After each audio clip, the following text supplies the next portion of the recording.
Good morning. I'm delighted to call today's hearing to order. First, I'd like to congratulate two members of this committee who were instrumental in organizing the inaugural ceremonies that took place at the Capitol earlier this week. Senator Klobuchar and Senator Fisher, respectively, the chairwoman and ranking member of the Senate Rules Committee in the last Congress.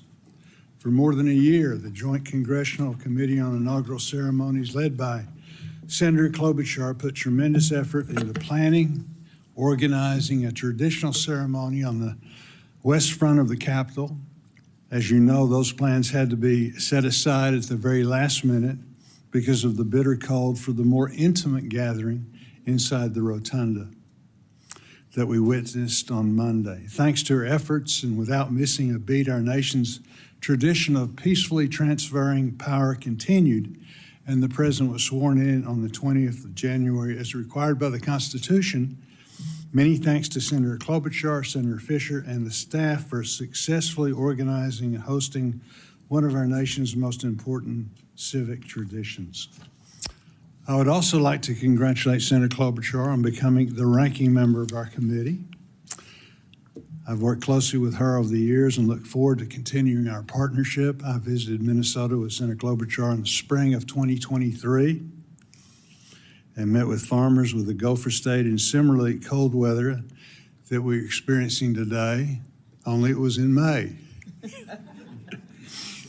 I greatly enjoyed the opportunity to hear those farm families. I look forward to hosting her in Arkansas in the not too distant future.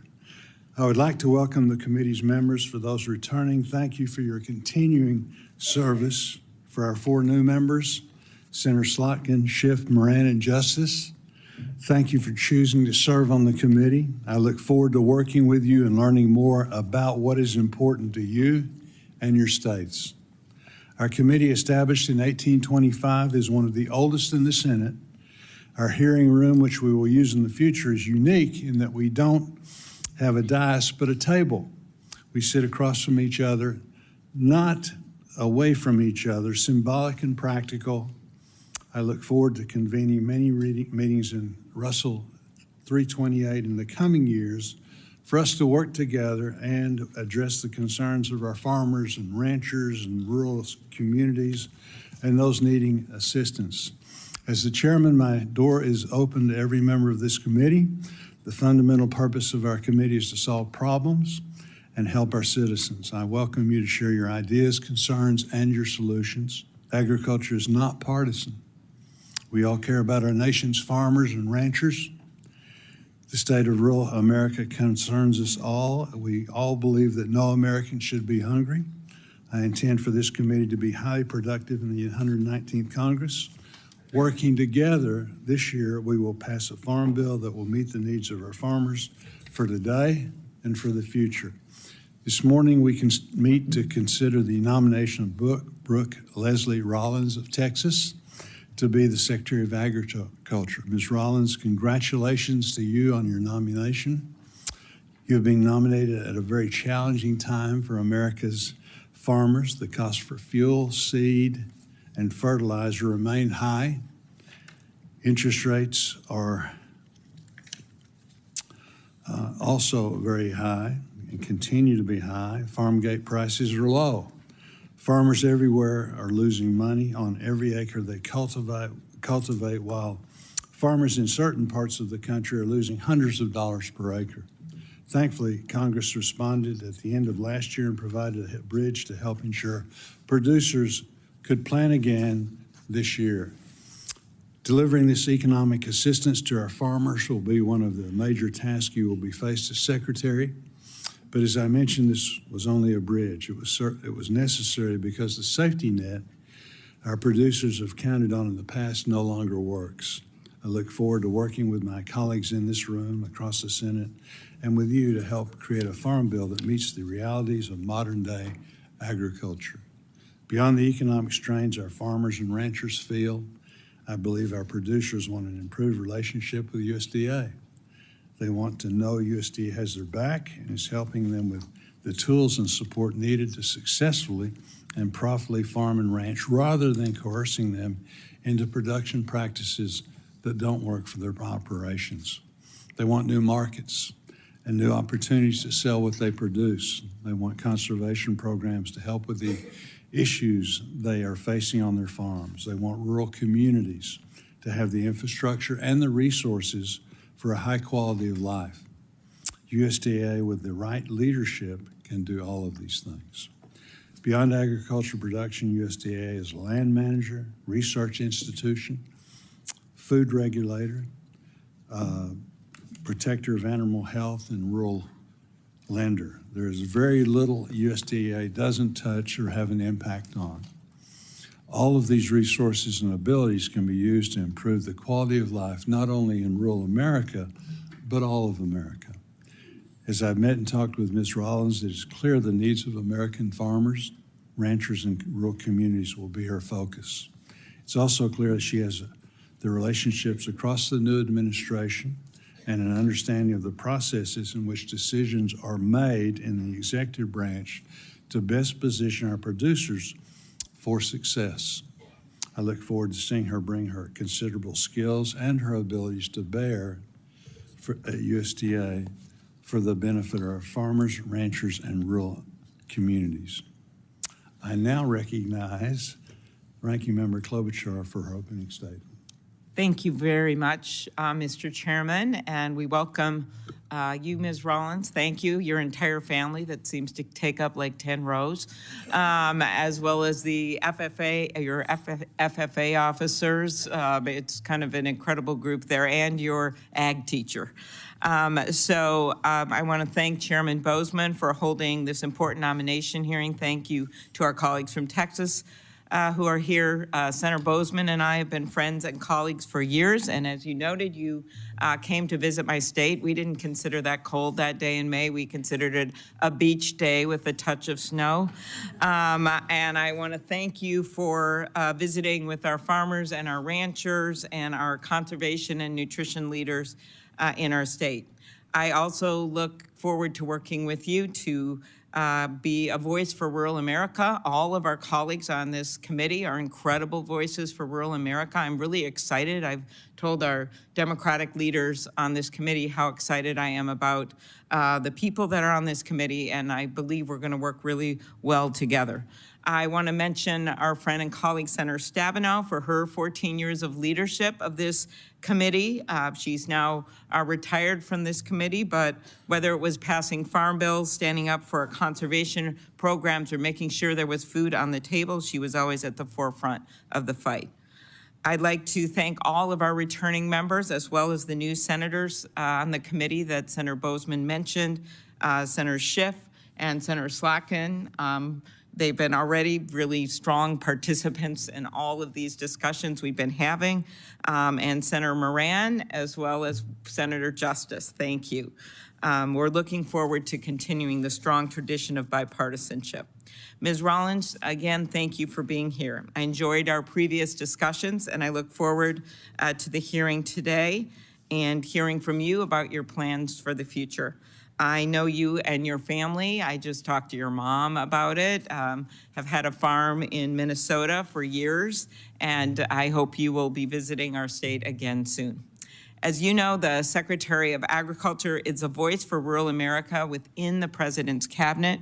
If rural America is going to prosper, it will be important to have a secretary who will address the challenges facing farmers and rural families, who sees the importance of nutrition and conservation, and who will work with us on a strong bipartisan farm bill. We on this committee have made progress on so many fronts, from strengthening crop insurance to improving voluntary conservation programs to the good work we have done on biofuels across the aisle. But there are still numerous challenges facing America: avian flu, struggling dairy producers, flooding, droughts, wildfires, as Senator Schiff well knows, scarcity at food shelves, and the lack of housing, childcare, and healthcare facilities in rural America. As we discussed, I have concerns about some of the proposed policies from the administration, and while I have always supported targeted tariffs, I'm concerned that major across-the-board tariff increases could hurt rural America. I hope that if confirmed, that Ms. Rollins will make the case for sensible trade policy that will work for our farmers and rural America. We also need leaders of the USDA that believe in science and research, which is so critical right now. I know many of our members will be asking on that front. As a ranking member of this committee, I'm committed to doing what's right for rural America, which means finding common ground when we can, but standing our ground where we must. In Minnesota, our prosperity depends on the strength and vitality of our rural communities. Farmers and livestock producers need access to safety net programs, which with weather conditions threatening all the time, input costs and the like. And rural businesses can't spur innovation and create jobs without an available workforce, which I think is going to be an issue we'll be confronting this year, as well as childcare, healthcare, housing, and broadband. I know this is true not just for me, but for all members of this committee. And I look forward to the hearing today and to learning more about, Ms. Rollins, your plans for the Department of Agriculture. Thank you very much, and thank you to our colleagues. Today, we have been joined by our colleagues from Texas to introduce our nominee. Thank you all for being here. Senator Cornyn, will you please proceed? Thank you, Chairman Bozeman and Ranking Member Klobuchar, members of the Agriculture Committee. I'm delighted to be here along with my colleague, Senator Cruz, to introduce our friend, Brooke Rollins, to be the next Secretary of the U.S. Department of Agriculture. This one is a no-brainer. Everybody who knows Brooke Rollins loves Brooke Rollins, and you will too once you get to know her. I first met Brooke years ago when serving in state government in Texas, but it was when she was the policy director for then Governor Rick Perry that I began to see what a truly dedicated public servant she was and still is. Since this time, as you know, from reading her resume, you know she's had quite an impressive career, and so I'm delighted to be here today to help introduce her. She was born and raised, as was pointed out, in Glen Rose, Texas. For those of you who haven't pulled out your map to see where that is, it's about an hour southwest of Fort Worth. And so she brings firsthand experience of the often difficult realities of farm life into the Department of Agriculture. She graduated from Texas A&M School of Agriculture, Leadership, Education, and Communications. I thought I heard a whoop somewhere.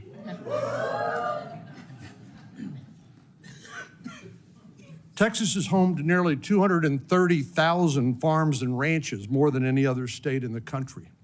And 1 in every 7 Texans works in an agriculture-related job. This is critical to our state and to the nation, as has been pointed out.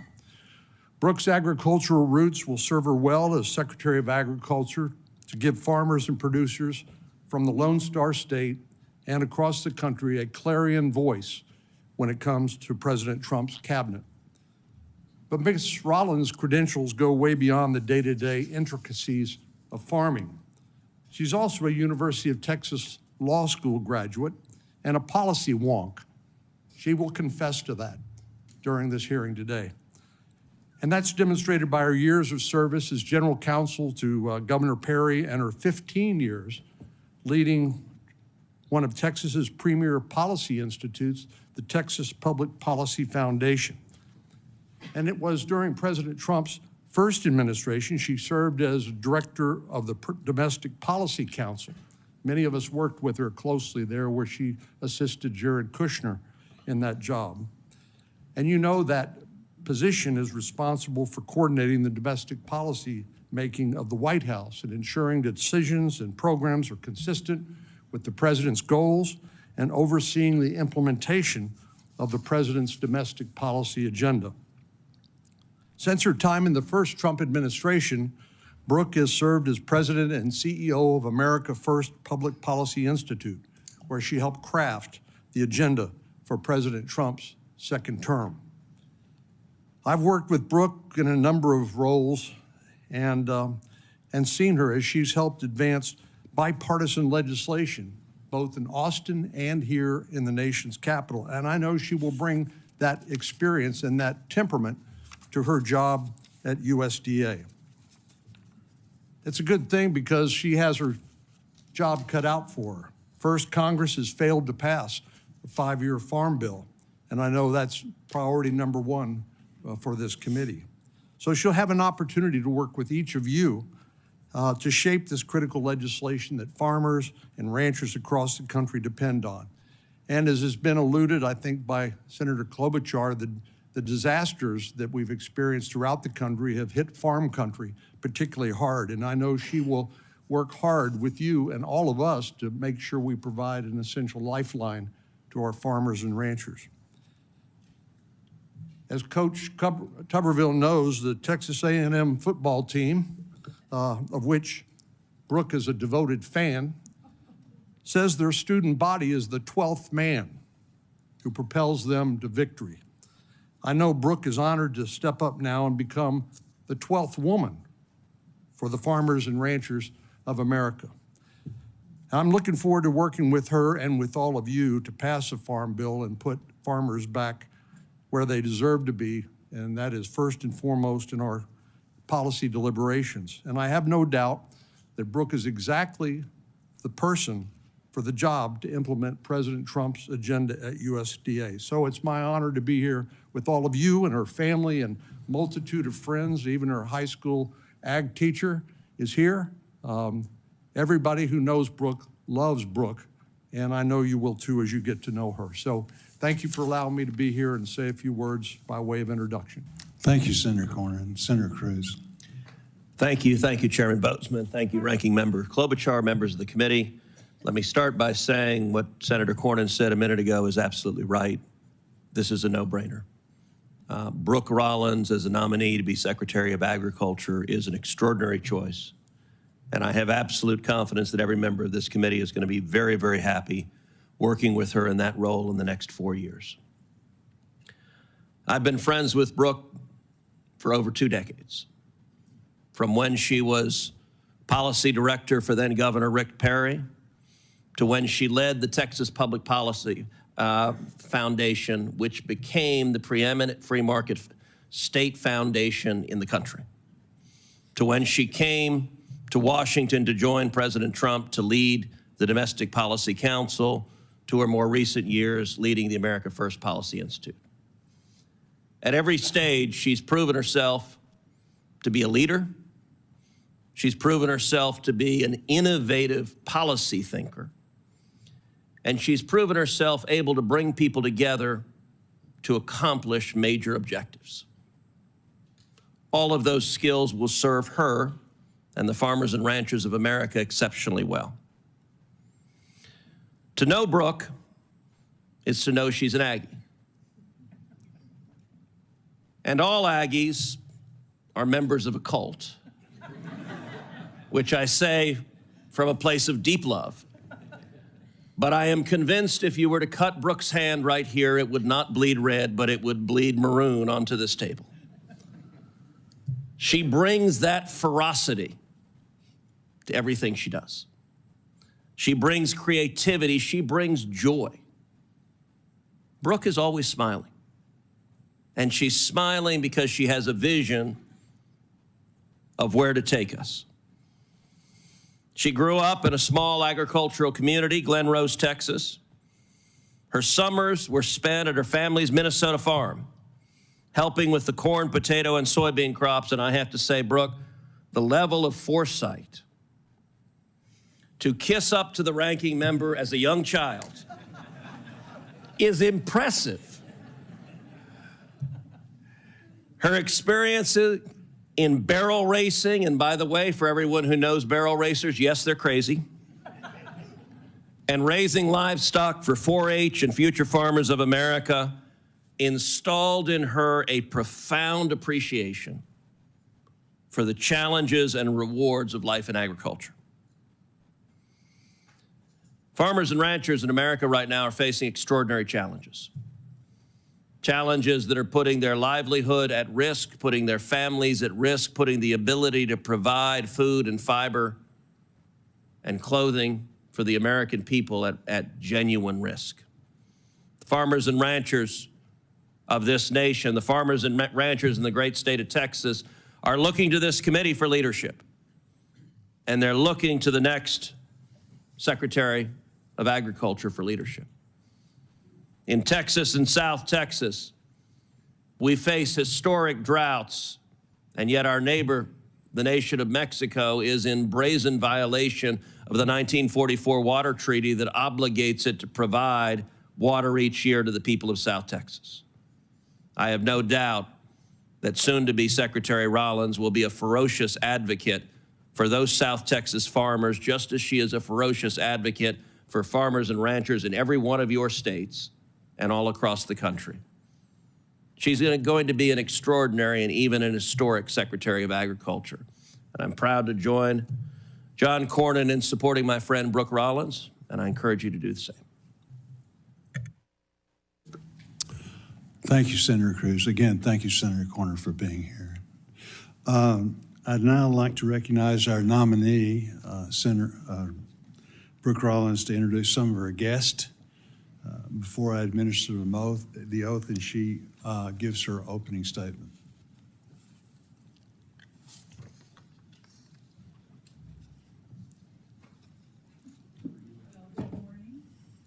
Good morning, everyone. What a joy to be here, and wow, a little surreal and slightly overwhelming. The two gentlemen that were sitting up here, whom I've known, as they mentioned, for a long time. So I want to thank them. A few guests, and I appreciate Senator Bozeman the opportunity to introduce them. My awesome mom right here, whose new issue that all of you know, the oldest freshman legislator in Texas history, Helen Kerwin, raised my sisters and me by herself in that small town, and PFAS is her big issue. So I know a lot of you are certainly concerned with that. My incredible husband, Mark Rollins, we met the first week of our freshman year at Texas A&M, Senator Tuberville, in 1990, 35 years ago, and our four incredible children, Luke, Jake, Anna, and Lily, are here with me. Luke is the oldest. Luke, raise your hand. Listen to your mother. Very good. He is a sophomore at Texas A&M University in the Corps of Cadets, and in fact, left College Station at 1:30 last night, 1:30 a.m. to drive all night, catch a flight in Dallas, and be here this morning. So especially grateful to him and my other incredible children. Even though they're all teenagers, Luke's 20, it has been the joy and most important part of my life being their mom. So what a joy to have them. My sister, Ann Blunser, my sister, Helen Hubert, Eliza, my niece, they're all here. My sister-in-law and brother-in-law, Tim and Elizabeth Yagi. My incredible ag teacher, who I would like to stand up. This is Mr. Gary Rosenbush, who put up with a lot from this FFA'er. I've often said that the Future Farmers of America changed my life and put me on a course that, frankly, leads me to today. So Mr. Rosenbush was a big part of that. I also want to recognize, a lot of people know that I take great pride in my short, but I think very successful life as a little league softball coach. So my daughter Lily was the catcher on the team, but most of the rest of the team also flew in last night. The hot tamales, everyone, from Texas are here. Thank you guys for being here. My 1990-1991 state FFA officer team from all parts of Texas. There were 10 of us. The other 9 all came. Ag teachers, insurance agents, workers of the land. They're all here. And so what a joy to have my state FFA officer team here as well. If y'all want to stand. What an incredible inspiration. I know, Senator, I could go on and on. I promise I'm gonna cut this short, but one other person, Pastor Jensen Franklin of Georgia, who has been such an inspiration to me, flew all the way in from Free Chapel in Georgia to pray with my family and I this morning. So Pastor Franklin, I wanna thank you as well. One of the great pastors of our time. Pastor, thank you. I have so many Texas friends, other family that are here, but I'll wrap it there and just say what an incredible honor to have all of them behind me today. No, that's great. That's wonderful. Please stand and raise your right hand. Do you swear or affirm that the statement that you're about to provide is the truth, the whole truth, and nothing but the truth, so help you God? I do. Do you agree that if confirmed, you will respond to requests to appear and testify before any duly constituted committee of the Senate? I do. Again, congratulations on your nomination. You can have a seat, and you're recognized for 5 minutes to give your opening statement. Thank you. Chairman Bozeman, Ranking Member Klobuchar, and distinguished members of this committee. First, my thanks to President Donald Trump for his faith in me to lead the United States Department of Agriculture. His confidence fuels my determination to deliver. I also want to thank my dear friends and fellow Texans, Senator John Cornyn and Senator Ted Cruz, so graciously introducing me to this committee. I also obviously want to extend my sincere thanks to all of you, the United States Senate Committee on Agriculture, Nutrition, and Forestry, for your careful consideration of my nomination, and understand, and perhaps most importantly, I want to thank and so overwhelmed at the honor to potentially serve the men and women who daily, without pause or complaint, provide our great nation and the world with the best food, fiber, and fuel. Throughout the past several weeks, I have met or spoken with every Republican and Democrat senator on this committee, and I appreciate your insights, your concerns, and your very wise counsel. It is clear we all agree that farmers and ranchers are the cornerstone of our nation's communities, and I commit to you today that if confirmed, I will do everything in my ability to make sure our farmers, ranchers, and rural communities thrive. I also want to thank the many senators and representatives on Capitol Hill with whom I've had the incredible opportunity to work with these last 2 decades during my career in public policy. In my time first with Governor Rick Perry, then leading the Texas Public Policy Foundation, in my various roles in the Trump administration, the first one, and since 2021 in my role founding and leading the America First Policy Institute. Each of you cares deeply about the American people whom we all serve, and I promise my work will reflect that commitment. Growing up in the small ag town of Glen Rose, Texas, y'all have heard this, population then 1,200 people, is where my story begins. Then my world revolved around the future farmers of America, 4-H, and the endless cycle of baling hay, livestock shows, and rodeos that still today constitute the calendar of our small corner of Texas. That experience sent me to Texas A&M on an agriculture scholarship where I studied and majored in ag leadership and development, then on to the University of Texas Law School where I graduated with honors and performed a federal judicial clerkship. And then, of course, to helm the policy shop of Texas Governor Rick Perry. It was there that I had my first direct leadership role in big state ag policy. I had been in office serving Governor Rick Perry for 2+ years when I received a call.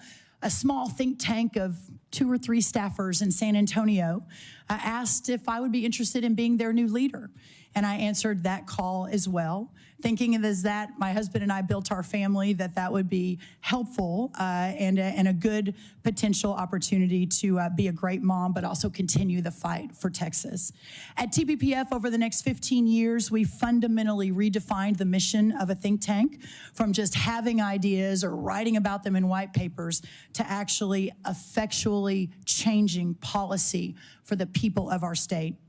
We engaged strongly during those 15 years with Texas rural and small town communities, giving them a voice in government that was too often denied. In short, we changed the game in Texas. Changing the game is exactly why I accepted the invitation to join President Trump's first administration at the beginning of 2018. Everything that we had sought to do in Texas those last decades to make policy for real change, for real Texans, was being done in the first Trump administration, and I was so honored and excited to be part of it. I joined first the White House Office of American Innovation as its leader. I then soon became the assistant to the president in addition on strategic initiatives, and eventually added the role of the director of the Domestic Policy Council. In January 2021, exactly 4 years ago, we understood that President Trump's second term agenda would be delayed. So I had the privilege and the idea of establishing yet another institution of policy leadership, and the America First Policy Institute was born. I currently serve as the president and CEO there.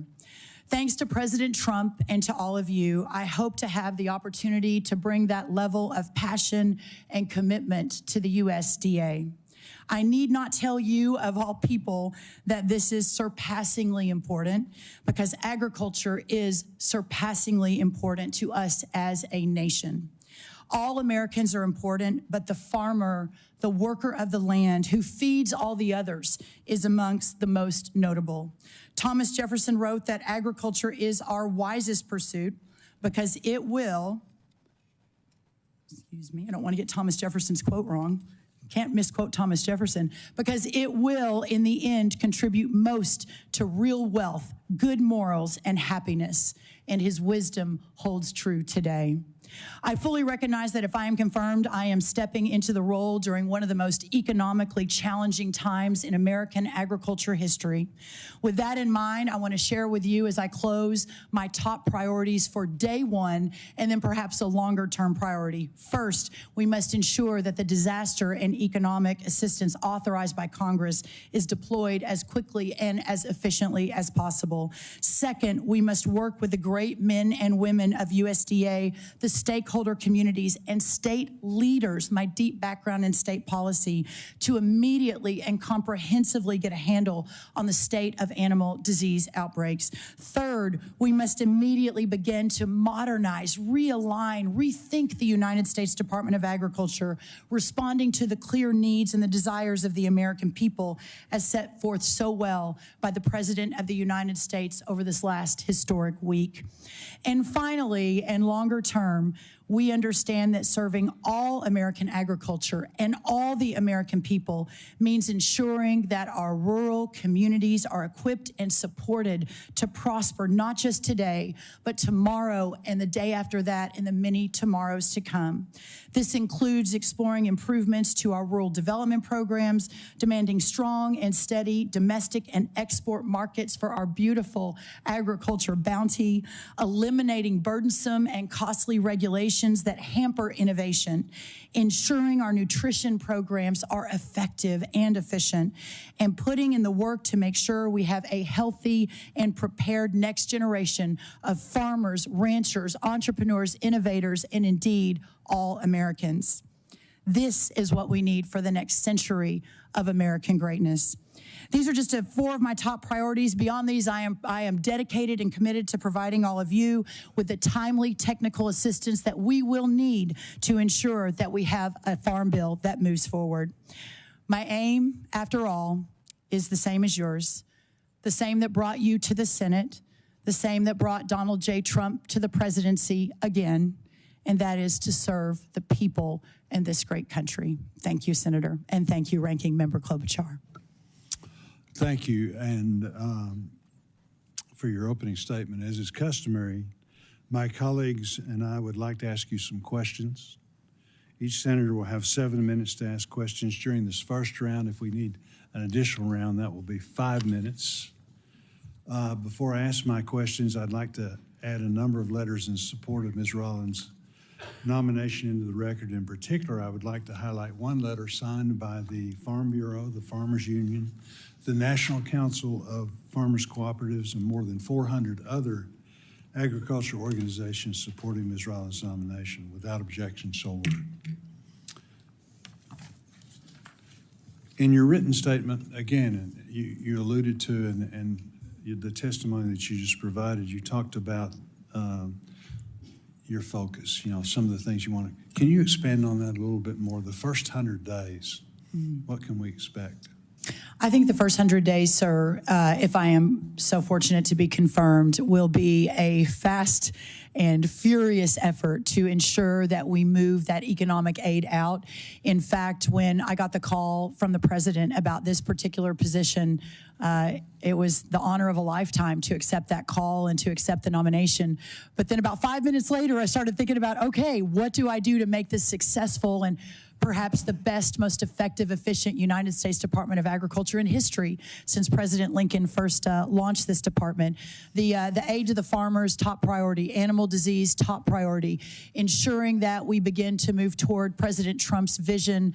I work for him. I am his cabinet member, but also working alongside all of you. And so many of the conversations that we all had over the last 4 to 6 weeks from both sides of the aisle, from both Republicans and Democrats, were very encouraging to me.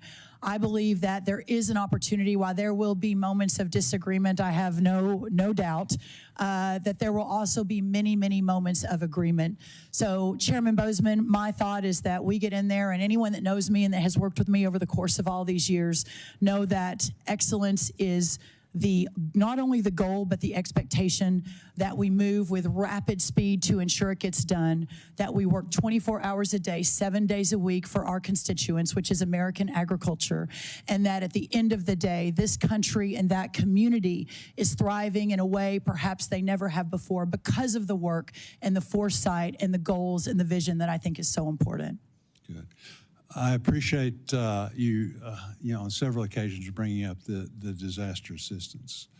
This committee worked in a very bipartisan way to get that done. It was a big effort, and it took a lot of work. And again, we were able to get that done in a very bipartisan way.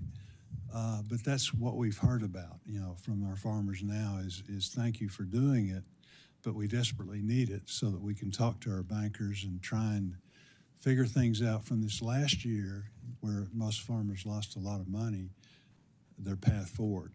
So again, that I think is music to all of our ears. Trade is vitally important to American agriculture. Our abundant yields and high-quality crops help feed the world. Can you please describe how the President's trade agenda will prioritize the needs of American farmers and ranchers? If our trading partners unfairly target U.S. agriculture producers, how will the administration minimize the impact to our producers? Thank you, Senator, and I'm actually glad this is at the top of the next few hours because I think it is on the mind of every member of this committee and perhaps every member of the ag community across this great nation.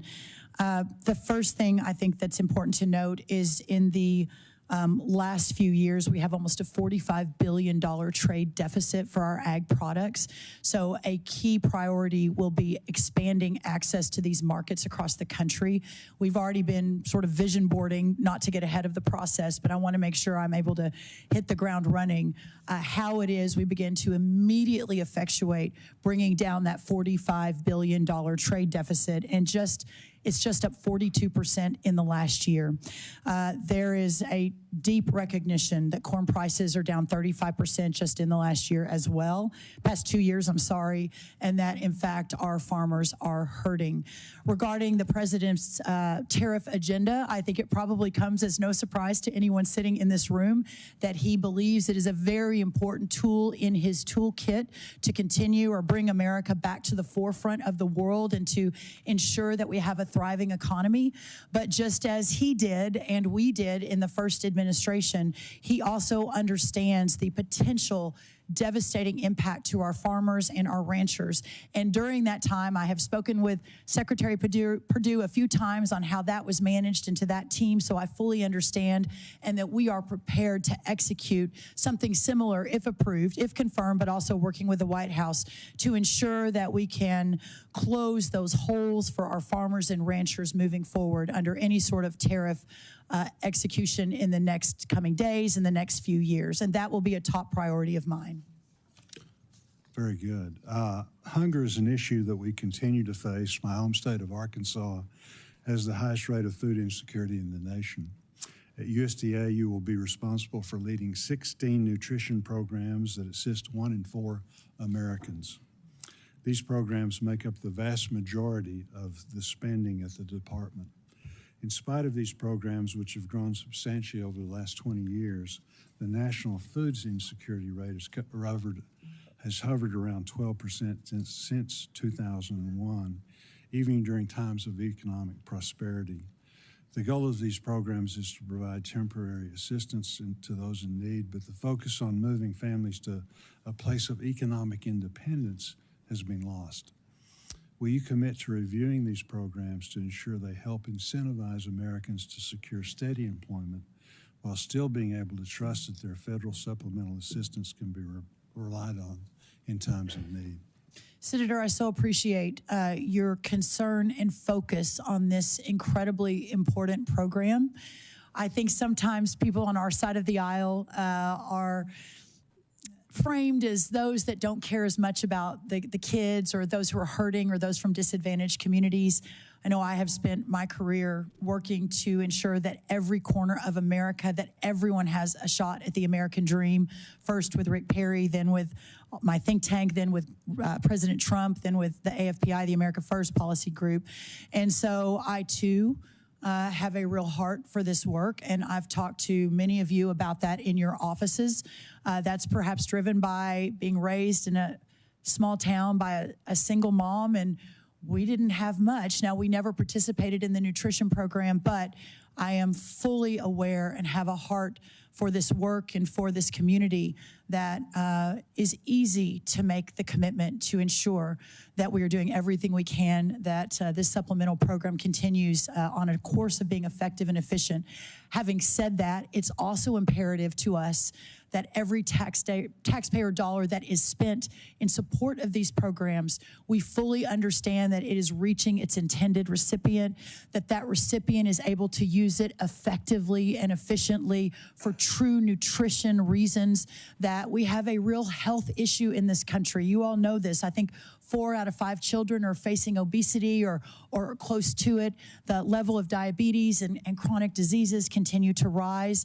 So we together, and myself, if so fortunate to be confirmed, will have a major role in all of the above, ensuring that these programs are serving those who need them and doing it effectively, but also ensuring that the taxpayers are being well served, that the dollar that we take from, my electrician in Fort Worth who has his own small business and then sending it to a family in need, that dollar is being used in the best and most effective way. So that is certainly my commitment to you, Chairman. Thank you. Senator Klobuchar. Thank you very much, Mr. Chairman. Again, welcome, Ms. Rollins. As we both noted, the chairman and I, this committee has worked together, and all the members know this, on a bipartisan way to pass farm bills in the past, improve the farm safety net, stand up for conservation, nutrition, food security. Will you be a force for working with both sides of the aisle? Thank you so much, Senator Klobuchar, for that question. And it is exceedingly important to me that we deliver for American farmers and ranchers, exceedingly. And I have already begun to lose some sleep over how to make that happen in a way that is productive in supporting your work. And I have a long history of working in a bipartisan manner. It may not be at the forefront of my bio or my resume, but I worked with many of you in the last administration on the First Step Act, which I believe was perhaps the hallmark of President Trump 1.0 in bipartisan work together. I sat in an office for many hours with Senator Durbin, Senator Grassley, Senator Booker, Senator Scott, and many others from both sides as we hammered out how to solve the criminal justice challenges that our Bureau of Prisons is facing. And I hope to bring that same skill set and perhaps knowledge base and relationships to this effort as well. Thank you. I appreciated you mentioned animal disease as one of your lead priorities, as well as the disaster economic assistance. As you know, and you and I discussed this, since 2022, the most recent outbreak of avian flu has devastated poultry producers, spread to dairy cattle, resulted in at least 1 death. But we're starting to see increases in certain prices attributed to that. If confirmed, how will you ensure that farmers have the resources they need to combat the spread of this virus? What is your plan? There is no doubt that what the community and whom we all work for, that community, not just America, but the entire world relies on for an abundant, safe, and secure food supply. And just learning of the devastation in Georgia just over the last few weeks with the poultry outbreak and the the depopulation there of our poultry. Of course, to your point about dairy, it's been infecting some of the dairy herds, I believe, across 16 states. There is a lot that I have to learn on this, and if confirmed, this will be, as I mentioned in my opening statement, one of the very top priorities. We are hyper-focused on finding the team right now. I'm sure they're already working. I have obviously respected the process and not gotten too involved. But I know that the current team and the future team will be working hand in hand to do everything we can on animal disease. And Senator, if I may add one more thing, my deep background working in state policy included working very closely with governor's offices and ag commissioners across this great country.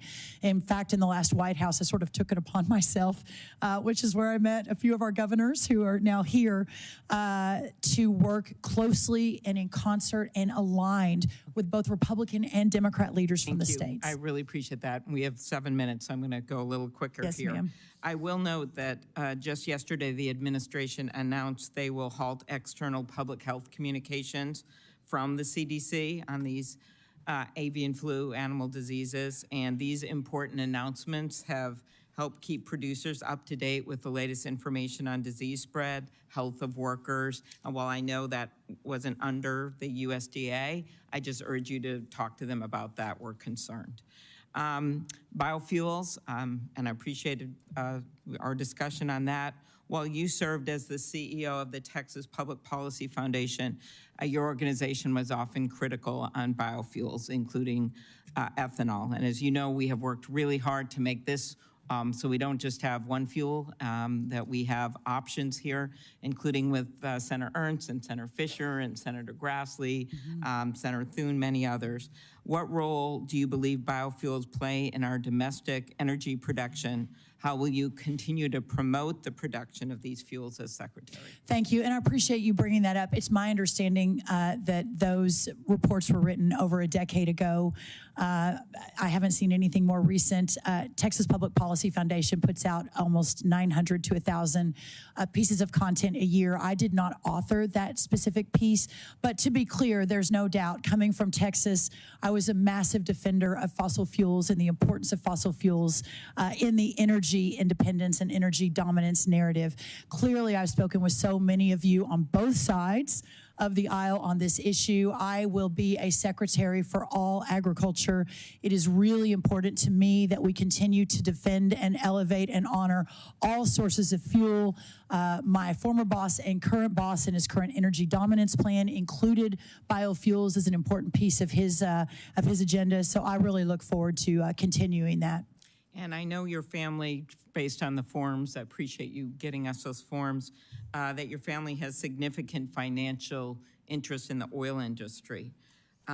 Will these interests motivate decisions you make at the department, especially when they impact your family's financial holdings? Senator, I can promise you this, and I know you and I have met a few times through the years. I've had more in-depth discussions, but not as many as I would like, hopefully a lot more in the future. But I can promise you this, anyone that has ever worked with me will tell you, even to the detriment of organizations I have run, detriment financially to my potential family, that I have never, not ever made a decision based on financial interest, ever. And that certainly will not begin now. Thank you. You discussed briefly with Senator Bozeman the export markets. I also appreciated you mentioned that in your long-term focus on exports.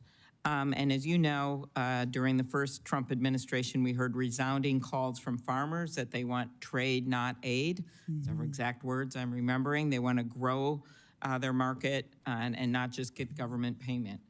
We've worked hard on this committee to help farmers build markets here and abroad. Senator Hoeven and I have set up a rural export center, in fact. And Ms. Rollins, how would you work with President Trump, the Office of the U.S. Trade Rep, and others within the administration to ensure that they understand the effects of potential retaliatory tariffs on American farmers? And how will you help them manage this risk? And beyond just getting extra payments to make up for it, will you be a voice to make sure people understand the importance of exports for rural America? And it's not just farming, it's also manufacturing and the like.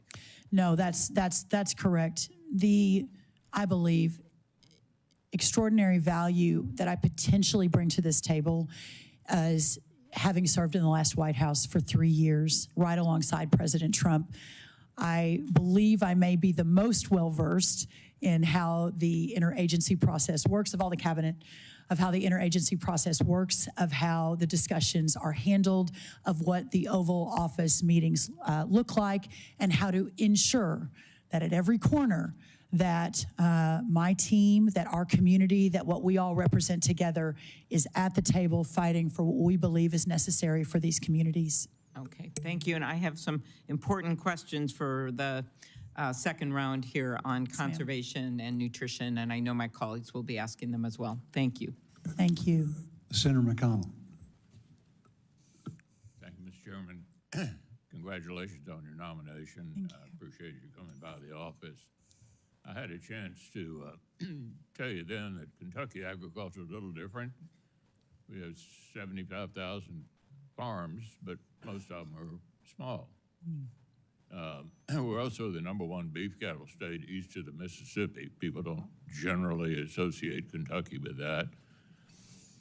I want to echo what others here have said about trade. I went over to the trade representative on the floor of the House. We were there for the big speech and introduced myself, and I said, "Do you have anything to do?" And she basically didn't have an answer. It seems to me that trade has sort of become a word for a lot of Americans that implies exportation of jobs. In Kentucky, we think of trade as exportation of products, and it's an extremely important part of what we do. I think both of the candidates in the last election sort of shied away from this issue. As others have said, give us some hope that maybe we can get back in the trade business. We would need Trade Promotion Authority, which we currently don't have, but I'd be interested in your thoughts further about this. Yeah, thank you, Senator McConnell, and it was an honor to be in your office, talk a little bit about Kentucky bourbon and a few other important things. It's the first time I've ever heard, I think, anyone say that President Trump has shied away from anything. I don't specifically have or recall anything specific about him not talking about trade, other than perhaps to your point that our country, and especially our ag community, is in a tough spot right now with regards to exports and moving our products out. I know that the USMCA is back up for negotiation along with other trade agreements. And here's what I am very encouraged about, Senator, and I hope it perhaps gives you some encouragement as well. In my now almost 9 years, maybe 8 years with President Trump, at the end of the day, we all know him to be the consummate deal maker. And I believe that that skill and that intense focus on making deals for his people, not only for America, but for the ag community that supported him at 90% since really the very, very beginning. I think 338 counties out of 344 agriculture counties voted for him. He knows that these are the people that have been with him the longest, and I sincerely believe that if I do my job and in working with all of you to ensure that the White House and that our partners across the agencies have all of the data that they need, while at the same time we're working across the world to bring in new trade partners, to expand access for new trade products, and for all of, whether it's the specialty crops or the row crops or the livestock industry. I believe, as the president mentioned in his inaugural address, that we're embarking on a golden age, and I also believe this is going to be a very, very big part of that. Okay, I want to shift to something Kentucky specific that we discussed in the office. I want to bring it up again. Back in 2020, through the appropriations process, I managed to allocate $65 million for an agricultural research service lab at the Kentucky College of Agriculture. That was 4 or 5 years ago. nothing's happened yet. So what did happen? Well, there were a number of different regulatory tripwires that got injected into the process. And in meeting those, trying to meet those regulatory tripwires, slowed everything down, everything down, everything down. I want to see construction begin. The money is there. What can you tell me to give me hope? We did discuss this, and again, another passion of mine that has been mentioned is my love for Texas A&M and the ag school and the research facilities. I am really excited to get knee deep, waist deep, neck deep in these facilities across the country. And I know we also had discussions with some of the other senators on this committee that they have some similar concerns with some different facilities that they would like to see move a lot more quickly. Senator McConnell, I commit to you that we will immediately begin digging in on what is happening. A big part of my portfolio in the last administration was the president's deregulation agenda and understanding how certain regulations and rules hampered important projects from moving forward and opening up markets, et cetera.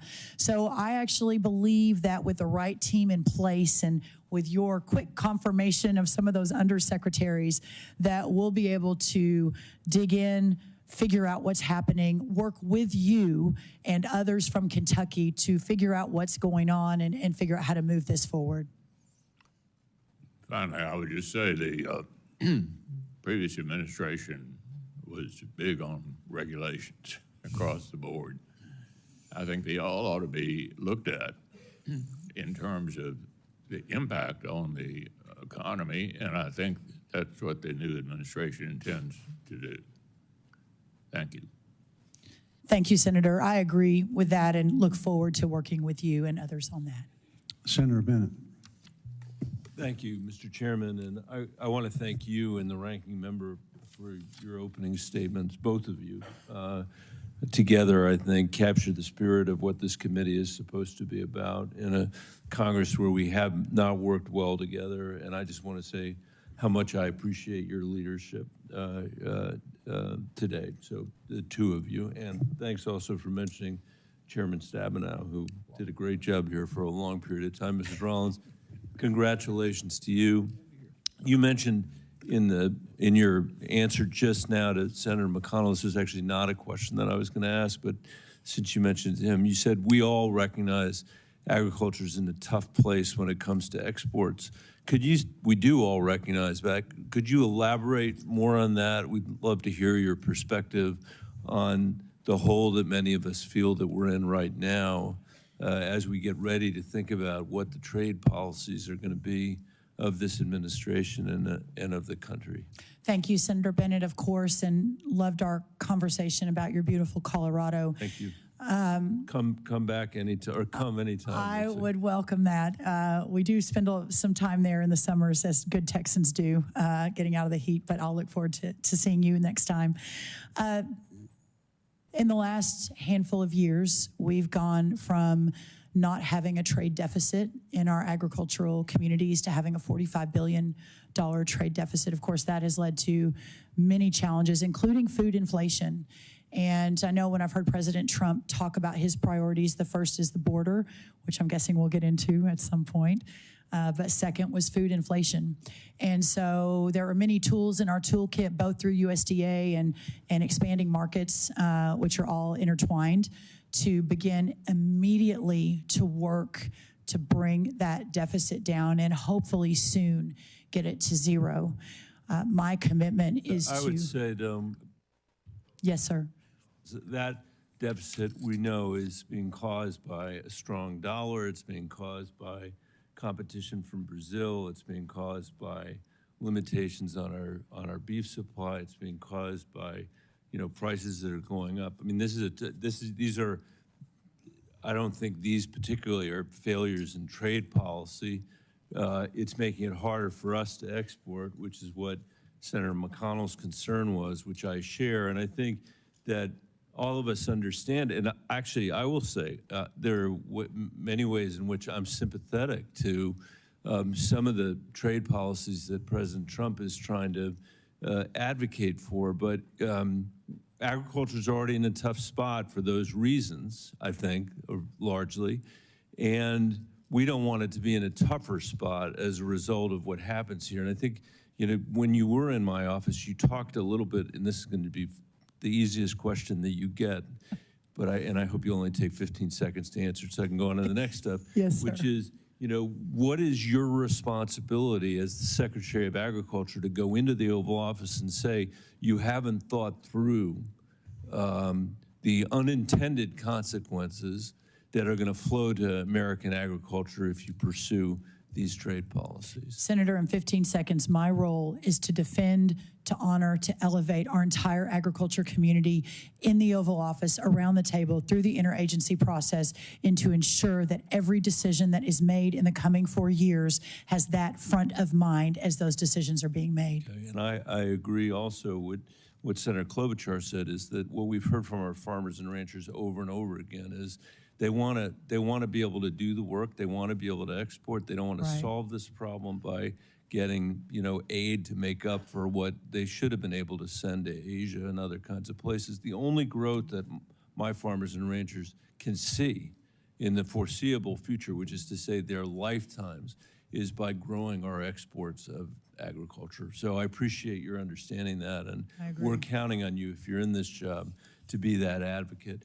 We also had the chance when you were in my office to talk a little bit about something that, you know, I've focused on here the entire time I've been on this committee, which is the state of our national forests throughout the American West. As you know, and I know you know this, they're incredibly important to us because every single community that we have, no matter how big or no matter how small, every single farm and ranch that we have is downstream from these snowpacks and downstream from these national forests and the condition of these national forests. And they're national forests for a reason. You know, they are national forests.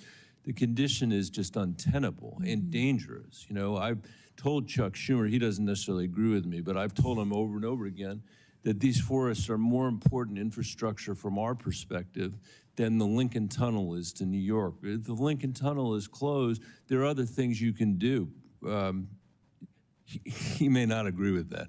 But if we lose our water, we lose everything in the West. Right. And Coloradans are watching what's going on now in California, Senator Schiff, with broken hearts because of what is happening there. We've seen it happen at a much smaller scale, but still universal in our state with things like the Marshall Fire. So I wonder if you could talk a little bit about the importance of these national forests, how you think about the stewardship here, you know, whether or not we should be considering the fact that if we wait to fight these fires, it costs $50,000 an acre to fight them, whereas if we do the work on the front end, putting people to work in our national forests, it can cost $1,400 an acre to do it. I'd love to hear your perspective on that. Senator, I am so glad you brought this up, and I believe, and Senator Schiff and I spoke about this obviously in his office a week or two ago, as they were facing unimaginable experience in California, and I am really excited to tackle this problem. I don't pretend to even know the beginnings of it. I've just started studying it. But it seems to me, and after speaking with you and others on the committee and beginning to learn, first of all, I think we have a great undersecretary identified and announced. The quicker we can get him confirmed, the quicker we can really begin this hard work ahead. And my husband's family owns a little cabin right on the edge of a national forest in Gunnison, Colorado.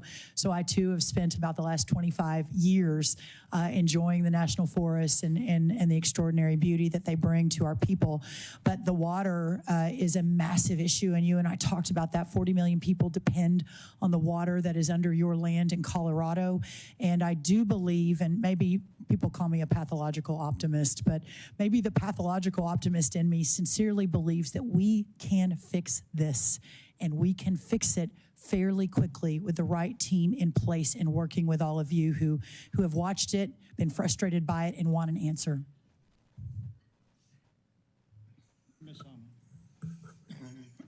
Senator Hovind.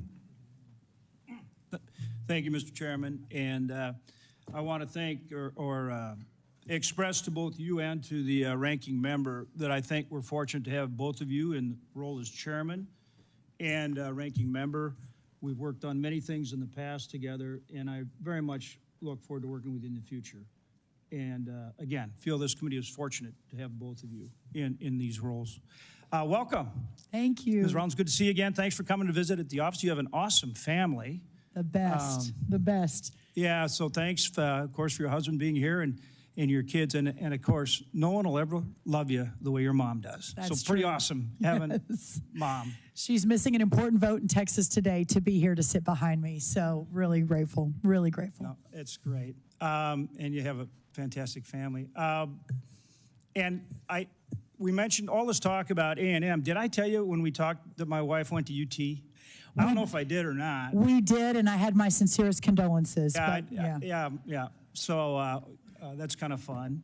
And I'm wearing my North Dakota State University tie today, home of the mighty Bison. I know we talked about them, but we do have an incredible School of Agriculture at North Dakota State University. Yes, you do. We're doing some awesome things. We have a project called Grand Farm. Sonny Perdue came out and actually cut the ribbon on it. And we have a partnership between ARS, NDSU, and Grand Farm on precision agriculture that's incredible. And so I'm going to invite you to come out to our state right away and see what we're doing. Would you commit to coming out and seeing what we have and meeting our folks? I would love to come visit, and I have said, I think it's actually been reported in the press that if you can get me on a horse, I'd love to ride a horse, as we're all working on all of these issues across the states, and really look forward to that. Only if you ride with me, though, absolutely. Senator Hovind. No, okay. we will absolutely ride. One of my sisters raced barrels. My job was just to get the horses in the trailer, which is, sometimes easy. Harder than racing barrels. Sometimes yes. easy, sometimes not, depending on the horse. It's true. But we'll do it. Sounds and I'm great. so glad to hear that. And of course, love your background in ranching. My grandfather was a cattle rancher. And back in the good old days when we raised Hereford instead of all the Angus. Love Herefords. Farm bill. Will you commit to work with us to get a farm bill? And it is so incredibly important. In agriculture, as you know, we have a system of family-based farmers and ranchers across this country. 16 million people involved in agriculture in some way, shape, or form, versus look at all these other industries that are concentrated. We have this system of family-based farmers and ranchers, businesses, small businesses, and what they produce for every single American every single day is the highest quality, lowest cost food supply in the world.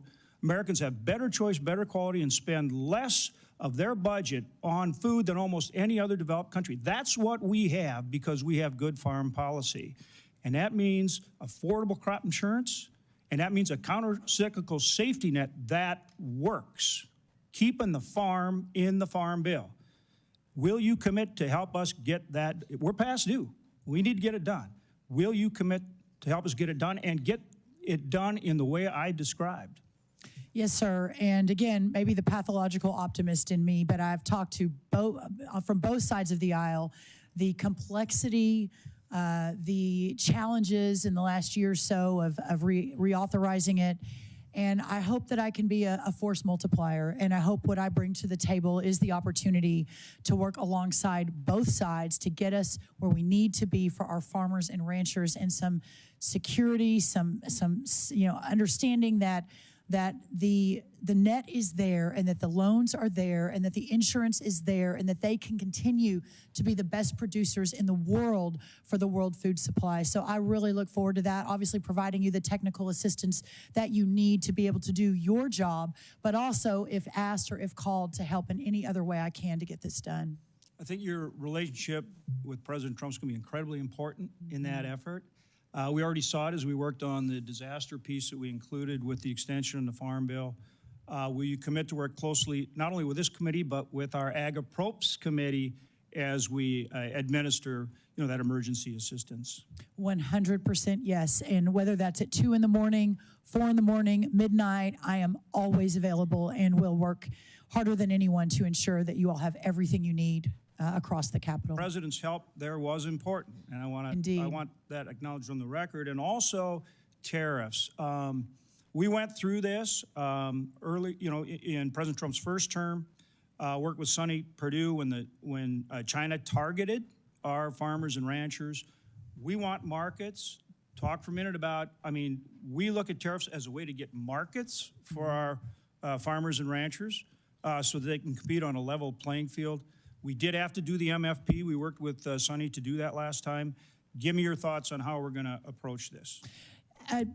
As I mentioned, I was when I got the call about this particular position from the president, we were driving our motor home across Mississippi on our way to Auburn for the Texas A&M Auburn-Alabama game. I clearly wasn't expecting a call from the president at that moment, but when it came and when we talked about this job, I celebrated, prayed with my family, and then immediately began understanding what happened last time and ensuring that we have the right team on the field that can immediately execute to ensure that we're solving for these major challenges.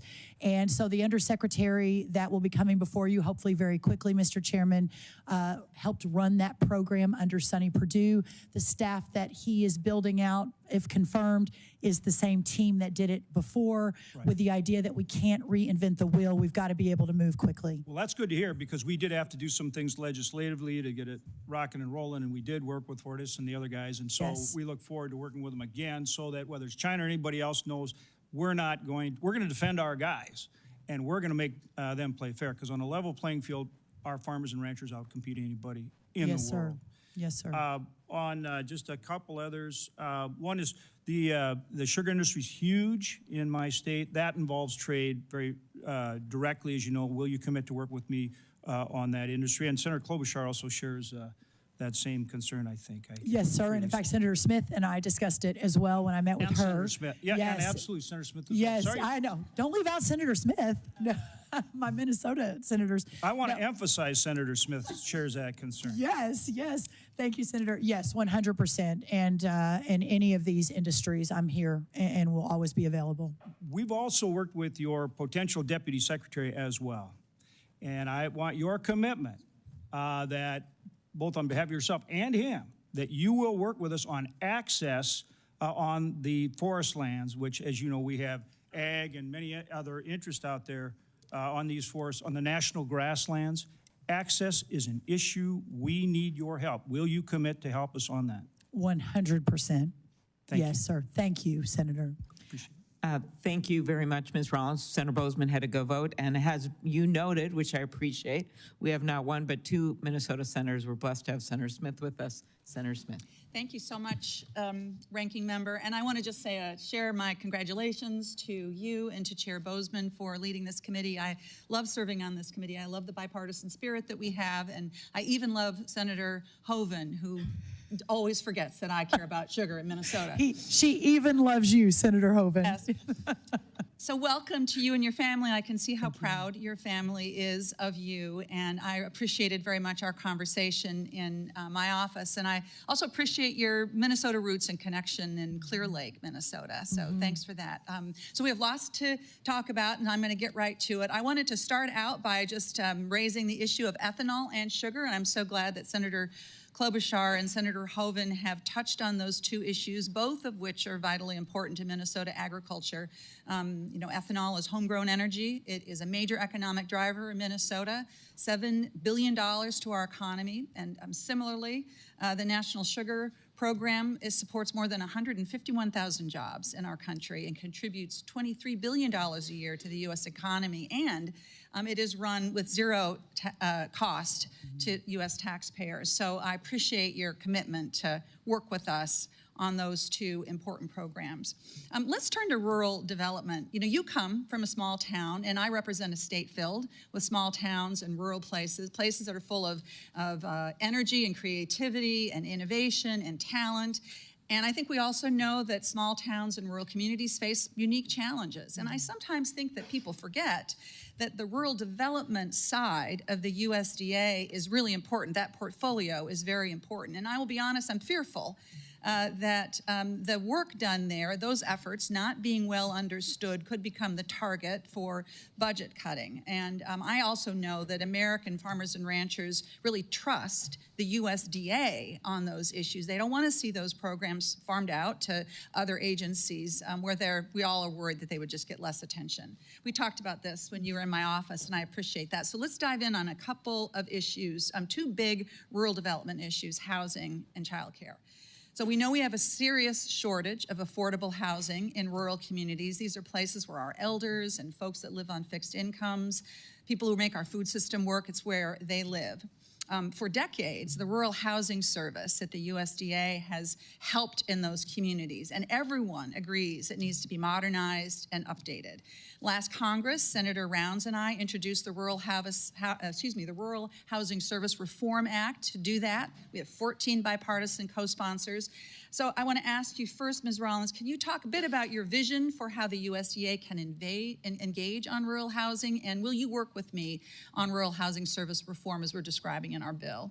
Thank you, Senator Smith. And I think of all of the portfolio, if confirmed, that I am taking on, the one that excites me the most is the opportunity to put forward a vision and build a program around revivifying, restoring, and bringing back rural America. And clearly, the federal government itself can't do that, right? There's going to be many, many factors, but the idea that we at USDA can lead that effort, that it's not just about elevating our farmers and ensuring our ranchers are protected and that USDA is doing everything they can to defend them. It is an all approach. It is housing, it is childcare, it is education, it is all of the above. And one of the things I think I bring to the table, and I think Senator Smith, you and I, and even Senator Klobuchar discussed this, in the last White House, I led the effort called the White House Opportunity and Revitalization Council. I say I led it. We hired Scott Turner to lead it, who's now President Trump's housing nominee. And you all, if you haven't met him, will love meeting him, former NFL player and just a pastor and a visionary. But in that effort, we were really focused on urban communities and the disadvantaged communities within those urban communities. And over the course of many months, across the agencies, across the government under President Trump, we focused on the myriad of programs that were duplicative, that tried to serve the same constituency, that sometimes were fine, but other times was not a great use of dollars. So having an all-of-government approach like that, where we can really understand what role HHS plays, what role housing plays, and doing it quickly so we can begin to roll it out.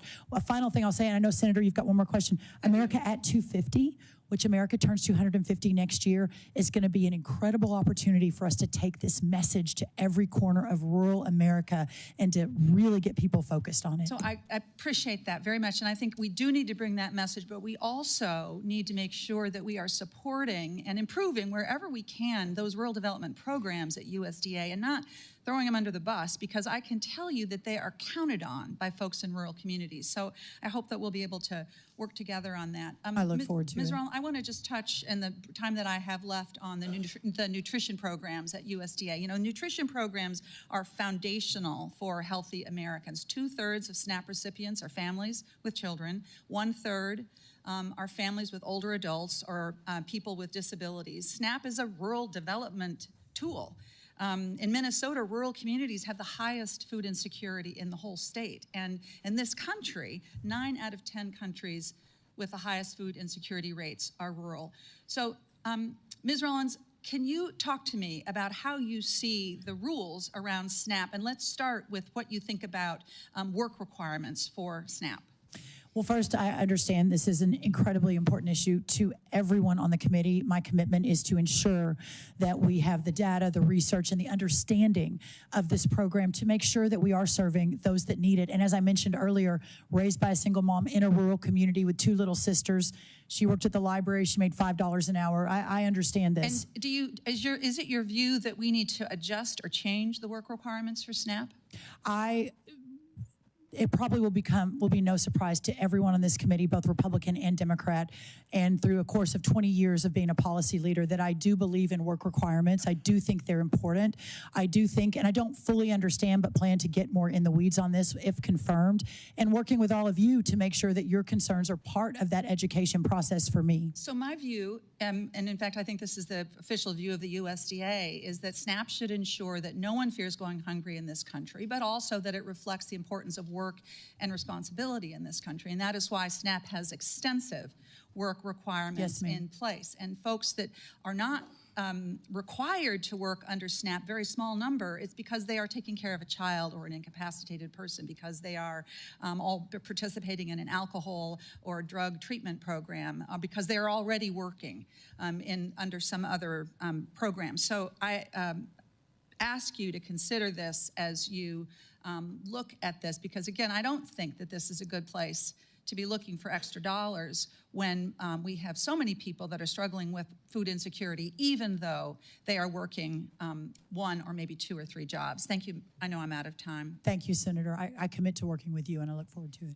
Thank you very much, Senator Smith. Next up, Senator Ernst, our neighbor to the south. Yeah, thank you to our ranking member, Amy Klobuchar, and a great neighbor, as has been mentioned many times over, between Minnesota and Iowa. Amy has worked with me on so many different agriculture and biofuel related issues. And I am excited to work with you, Senator Klobuchar, you and Chairman Bozeman, as we work on a 5-year farm bill. It is very important that we get that done, and it is something that I hear continuously from Iowans as I travel all 99 counties in my great state. And of course, to you, Mrs. Brooke Rollins, thank you so much for being here today, and thank you for bringing your friends and family. I know how important that support is, and I'm excited to see you as our nominee for Secretary of Agriculture. I know you're an ag girl at heart. We have talked about it in length. I truly am too, and I do have full confidence in your ability to lead this department, full faith and confidence in this role. So, Ms. Rollins, something that you and I talked about, I'll start with this one. We talked about it at length, is telework. And I know that we must address some of the work policies for federal employees at the Department of Agriculture. As you know, the GAO reported USDA's headquarters has a space utilization rate at just 11%. 11%. I've even received whistleblower letters from employees describing the building as a ghost town. So last year, I addressed this exact issue with then Secretary Tom Vilsack and was met with very strong opposition. Rather than provide any evidence to dispute the GAO's numbers, and even after repeatedly following up with his staff, he refused to give me specific in-office numbers or building utilization data. In stark contrast, President Trump acted immediately to get our federal workforce back to actually working for the American people. So, Ms. Rollins, in line with these efforts, what's your plan to achieve the 60% utilization goal for your headquarters buildings, which has been set by Congress? And secondly, will you commit to requiring each USDA employee to show up to the office? Senator Ernst, thank you, and I really loved our time. We first started talking about this in way before even the election. Way back. And I love your intense focus on ensuring that those who are hired and paid by taxpayer dollars are fully committed to serve in the most effective way wherever and for whomever they work. And that is, I believe, being in an office almost every single time. And it's not my belief alone. Obviously, President Trump has been talking about this. I believe there was even an executive order in the last day or two calling for the same. So I do look forward to getting into the office and hopefully very soon, and really working to effectuate the most effective workforce that the United States Department of Agriculture has ever had in the history of this country, and in so doing, ensuring that they are all in the office to make that happen. Wonderful. Thank you for that commitment. And another area that has been brought up quite frequently up here on the dais, and one that won't be a surprise to you, but another area that is critically important for my Iowa farmers is biofuels. It's a key source of demand for our corn and our soybeans. During the Biden administration, this industry really did suffer from deflated renewable or the RVOs. The last minute announcements on sales of E15 and the lack of clear tax policy guidance on the 45Z clean fuel production credit, which is something that Senator Marshall of Kansas and I were just discussing. Many of these moves have forced plants to idle or stop production completely. This is a huge issue for us. This is threatening hundreds of rural jobs and squeezing grain prices in the process. So I do applaud President Trump for making E15 a priority. He did have an executive order on that, but I do look forward to securing a permanent fix in law. But we will need an all-hands-on-deck approach for crafting future RVOs that reflect production capacity and guidance on the 45Z that will support American farmers. So, Ms. Rollins, the USDA has a very big role to play when crafting these policies. As Secretary, will you commit to supporting biofuels and working with me to provide certainty for our farmers and the entire renewable fuel industry? Yes, Senator, and I really look forward to that. I think there's no question where President Trump stands on this. I believe, if memory serves me correct, there was even an executive order on this in the last administration. It didn't come out of domestic policy. It came out of Larry Kudlow's NEC, so I didn't work on that directly. But I know the courts, I believe, overturned it and correctly stated that the Congress should take that up. I really look forward to working with you, but also with my friend Lee Zeldin, if confirmed, over at EPA on a piece of this, on the 45Z, with my friend Scott Bessent over at Treasury. I think that you all will find and hopefully be encouraged that the cabinet, if confirmed, we all know each other, are friends. Many of us are like family, and we really, really are looking forward to working together on these cross-agency issues like the ones that you've just outlined. That's wonderful. Really appreciate that, because in the last administration, I have to say that in conversations with the leaders at all of those agencies, we were really blown off and left swinging in the breeze. So I anticipate that President Trump will want to do right by our farmers and those that are producing renewable fuels. Another issue, just very quickly, Ms. Rollins, top of mind for Iowa's ag community is Proposition 12. We are the #1 hog producer in the United States, #1 hog producing state. And California's ballot initiative has been very devastating for our family farms and is only fueling market consolidation of pork producers. So, just ultimately, what we would like to do is move on legislation, craft a way forward so that we don't have states telling our producers how they can raise their livestock. Very important to us. So, Ms. Rollins, in line with President Trump's priority to lower food costs for American families, will you commit to working with this committee to reverse Proposition 12? Proposition 12, and I have just in the last few months become very acquainted with it. You know, the idea that one state, and listen, I'm a federalism believer. I believe in the founders' vision of the 10th Amendment, and the government closest to the people is the government that should be most active and under that 10th Amendment. But this particular issue, I believe from even a bipartisan perspective, there's no doubt that it's not just affecting California, it's affecting multitudes of other states, multitudes of other parts of the ag community, including our hog family farms, Iowa, but many other states have been really affected by this as well. I know that you guys, if you don't even already have a bill filed, you're soon to file one. Yes. Legislation has been drafted. So yes, I commit to working with you on that and look forward to it. Excellent. Thank you, Ms. Rollins. And I look forward to hosting you in Iowa on an ag and biofuels tour. And I would welcome your family as well. So thank you very much, and I yield back. Senator Durbin. Thank you. Thank you very much, Mr. Chairman. Mrs. Rollins, I took your advice. When we met yesterday, you told me about your mother's agenda as a Texas state representative on the issue of PFAS, and I should make a point of meeting her. She was the first person I met in the room today. And we talked. She's special, isn't she, Senator? Sure is, and it looks like we're going to have a possibility of a real bipartisan state-federal alliance on an issue important to everybody. So I'm glad she came, and I'm glad I had a chance to meet her. Thank you, sir. We talked about a lot of things yesterday, and I want to talk about one that's in the headlines this morning and will be for a long time: the mass deportation of undocumented people from the United States. I mentioned to you that I have been surprised by the response I received among farmers and ranchers and people involved in agriculture when it comes to the immigration issue.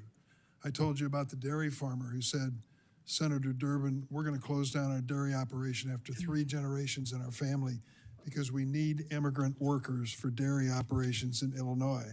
Another young lady with the Farm Bureau raised her hand and said, while you're at it, include the orchards. Who's going to pick this crop? It isn't the local kids at the high school. They won't even man the fruit stand out by the highway, and I put an air conditioner in there. I can't get them to come to work for me. I need immigrant workers.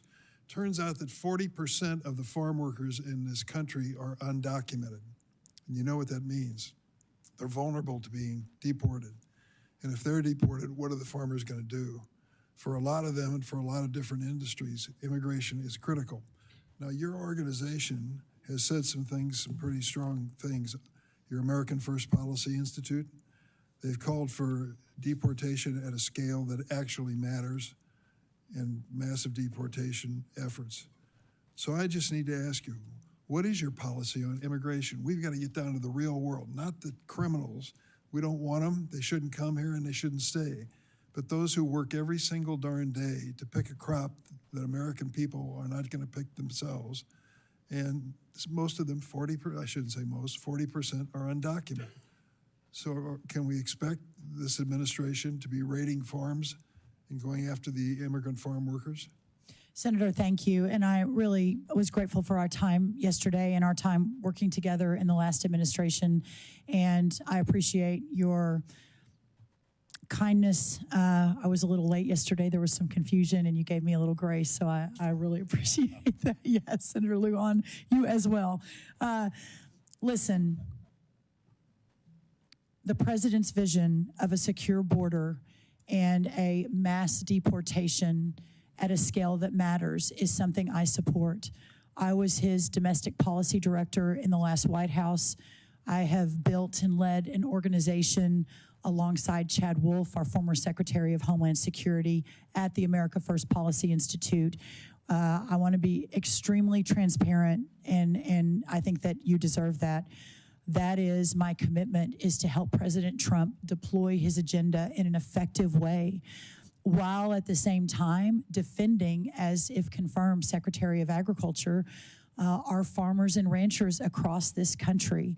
And so having both of those, which you may argue is in conflict, but having both of those as key priorities, my job is to work with, if confirmed, the Secretary of Labor, Lori Chavez-DeRimmer from Oregon, but she herself has family farms in California and Oregon, to work with her on the H-2A program, to also work with all of you to reform and perhaps modernize that H-2A program. We'll also say that the president has been very clear that this first round will be aimed at, as you mentioned, those who have committed crimes and are criminals while inside our borders over the last 4 years. So we will follow the data. We will follow and listen to our farmers and ranchers as this is moving. And my commitment is to work with all of you to work to solve and do everything we can to make sure that none of these farms or dairy producers are put out of business. Now, I support your answer. Dangerous people shouldn't be here, and if they're here, they should be gone, period. But when we're talking massive deportation, we're gone beyond dangerous criminals. And I just wonder if we ought to give fair warning to farmers and ranchers across America that if you have immigrant labor, you can expect federal agents to come and search your property. Is that in the future for farmers and ranchers under the mass deportation plan? Sir, I have not been involved in that. The president's current plan, I cannot answer that one way or the other.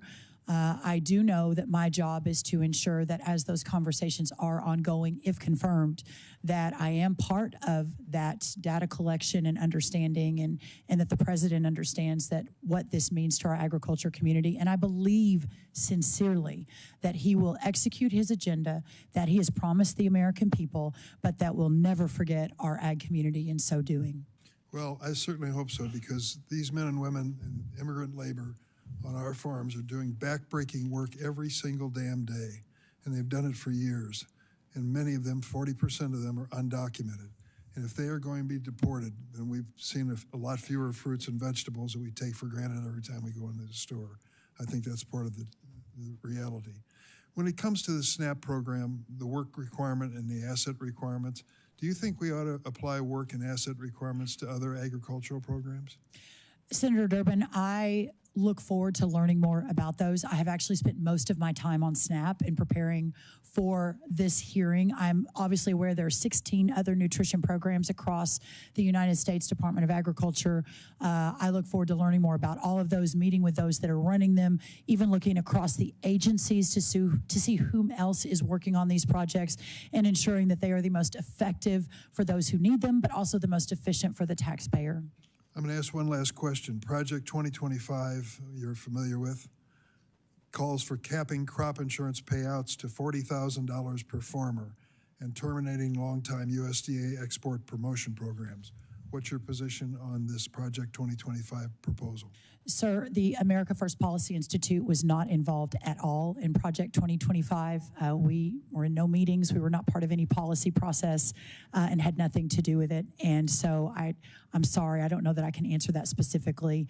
I will say that my role is to defend farmers and ranchers in our ag communities and our rural communities with everything I have. So as I am looking at all of these programs, aside from anything that other think tanks put together, my commitment is to ensure that we follow the data and protect our ag community. Thank you. Thank you. Senator Hyde-Smith. Thank you, Mr. Chairman, and congratulations. I'm so proud of you and so excited to get to work with you. I think it's really neat that you got the call from President Trump, and I believe you were in Newton, Mississippi. Newton, Mississippi, in the Walmart parking lot. That's when the call came. When you got the call on your way to the Auburn game. Yes. And I believe that went into 3 overtimes, if I remember correctly. It did, So- and the Aggies once again ran out of time, which is our November sort of game plan these days.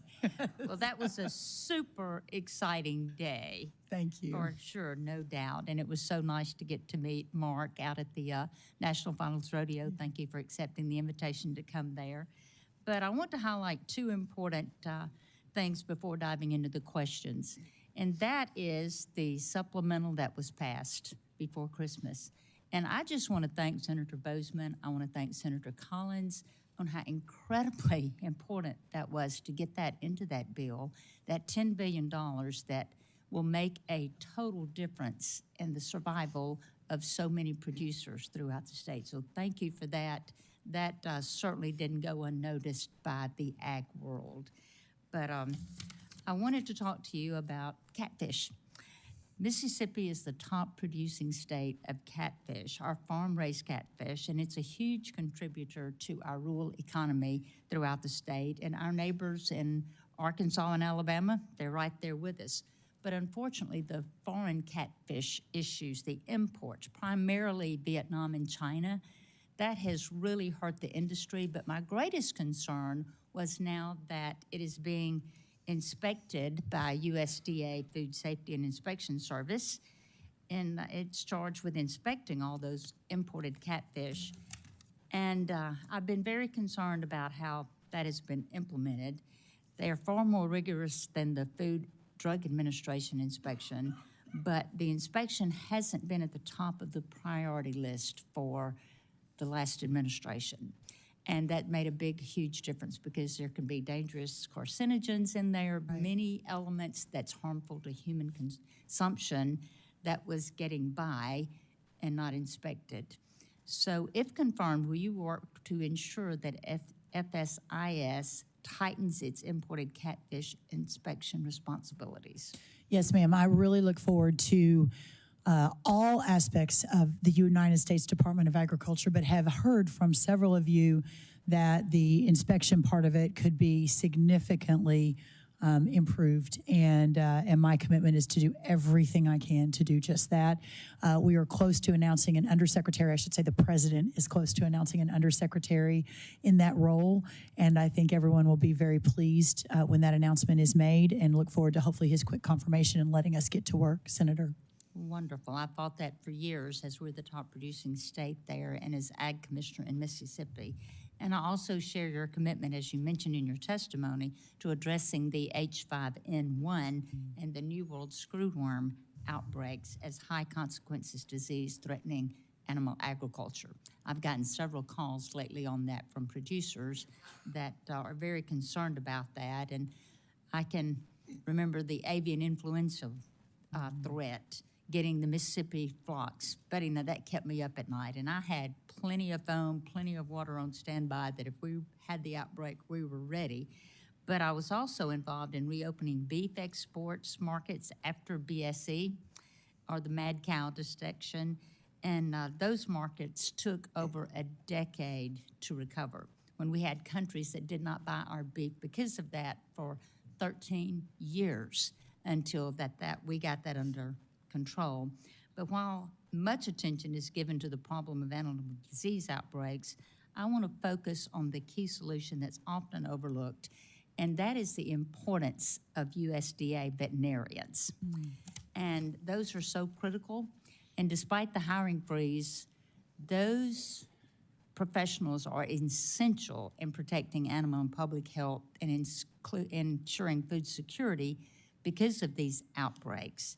The vets are currently managing the H5N1 outbreak by testing meat and milk and helping producers with biosecurity practices. But unfortunately, USDA has struggled for years with inadequate veterinarian staffing. And with the animal and plant health inspection and with APHIS, a problem was made worse by a compensation system that the previous secretary described as just uncompetitive in a hearing in last Congress. But I tried to work with the previous administration to begin correcting these serious recruitment and retention problems there. But those efforts were pretty much ignored as well. But it's just extremely frustrating to know how critical it is to make sure we have the safest, cheapest food in the entire world, and it takes inspections to do that. But hopefully that will be better, and I'm going to ask for your commitment on that as it just jeopardizes the American agriculture competitiveness by putting us at further risk for spreading disease. But the shortage affects public health and agricultural the situations we find ourselves in, because we just sit there and hope and pray that we don't get a call that there is an outbreak of anything. The USDA Office of Personnel Management must address these veterinary personnel challenges. So my question is, will you commit to working with me toward timely and meaningful solutions, of course, that would be in line with the President's agenda toward this personnel for these veterinarians that we need at USDA?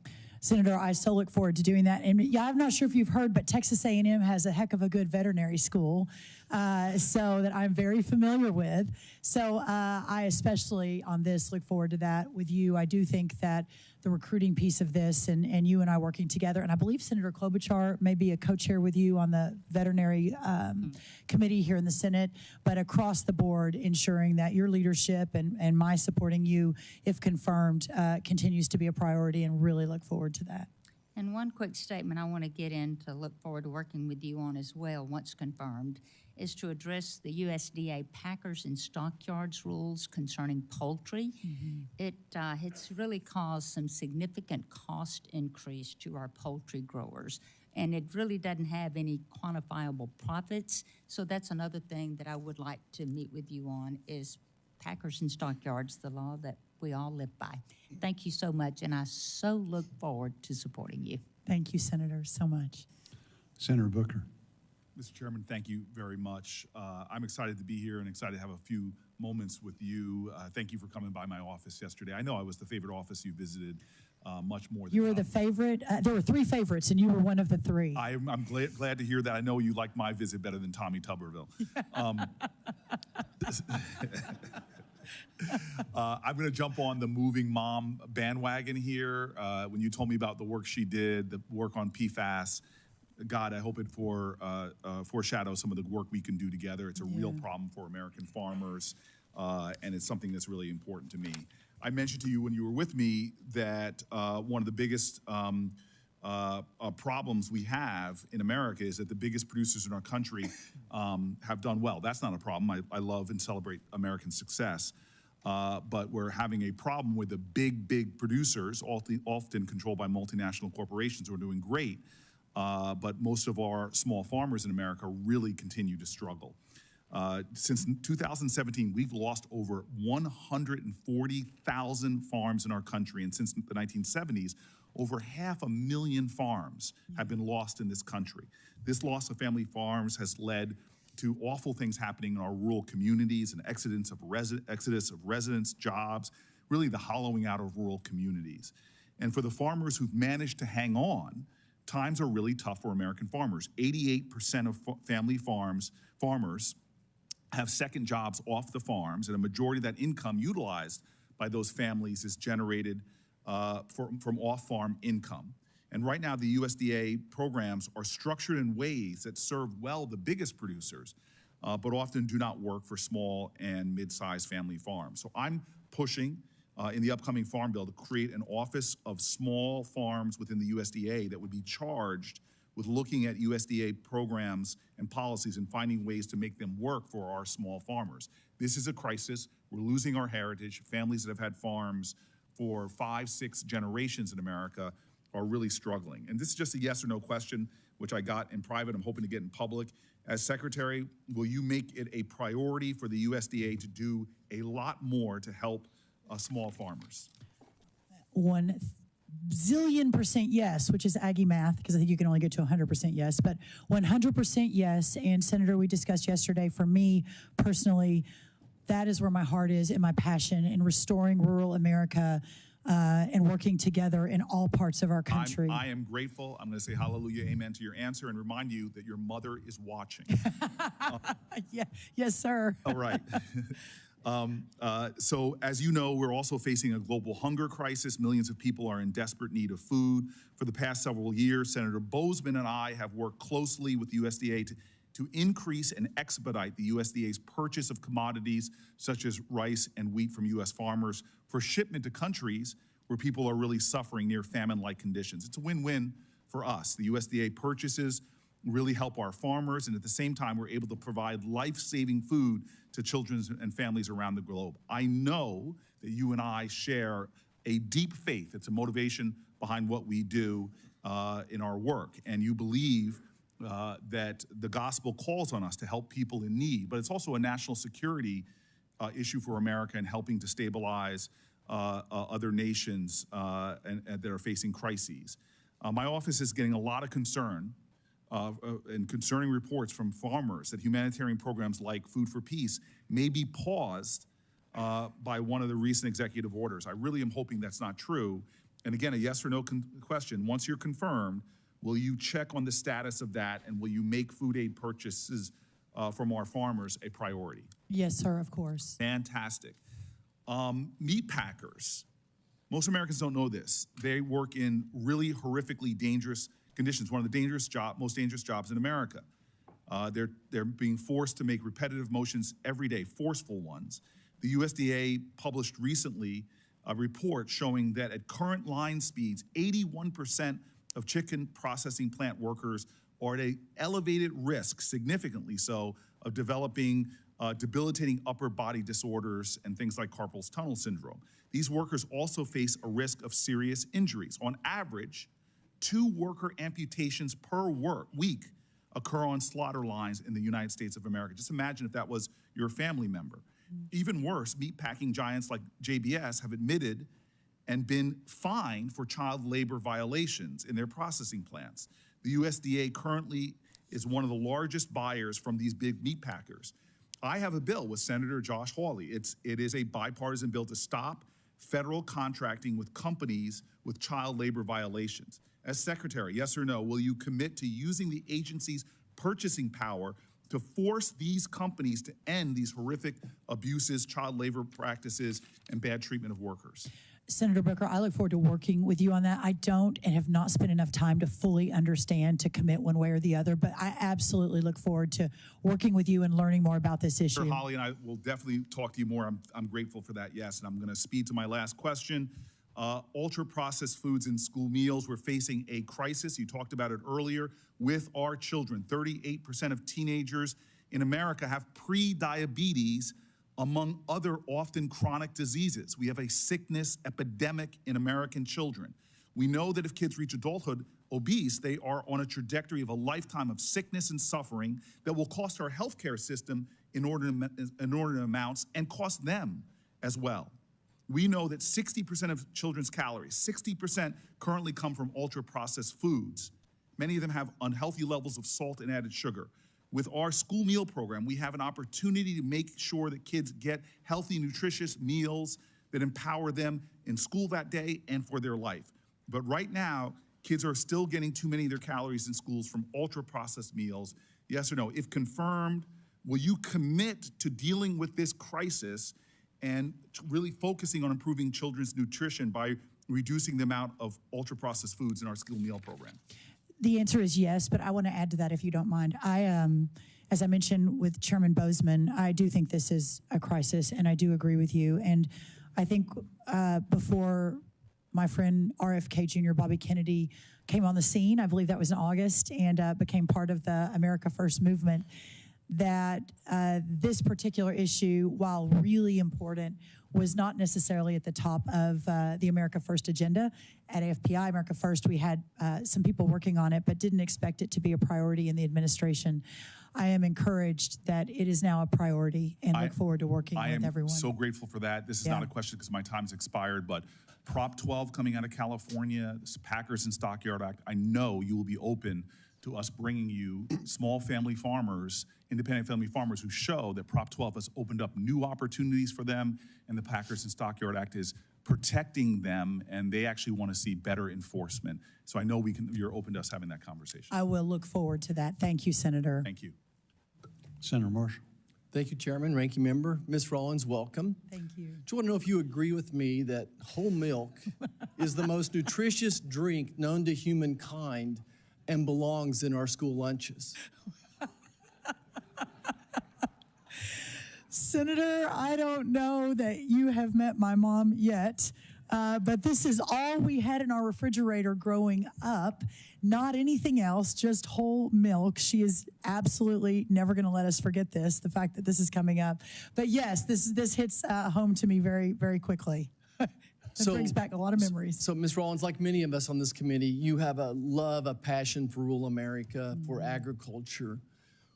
Tell us where that comes from and why this job is important to American agriculture and rural America, just from your heart. Senator, thank you. The fact that I'm sitting here today, that I am in the United States Capitol, that I'm sitting in front of this committee, that I am serving at the appointment of the President of the United States as one of his potential cabinet members, but yet I grew up in a town of 1,200 with a single mom, with two little sisters, went to Texas A&M on an agriculture scholarship because my love, but also we needed the money.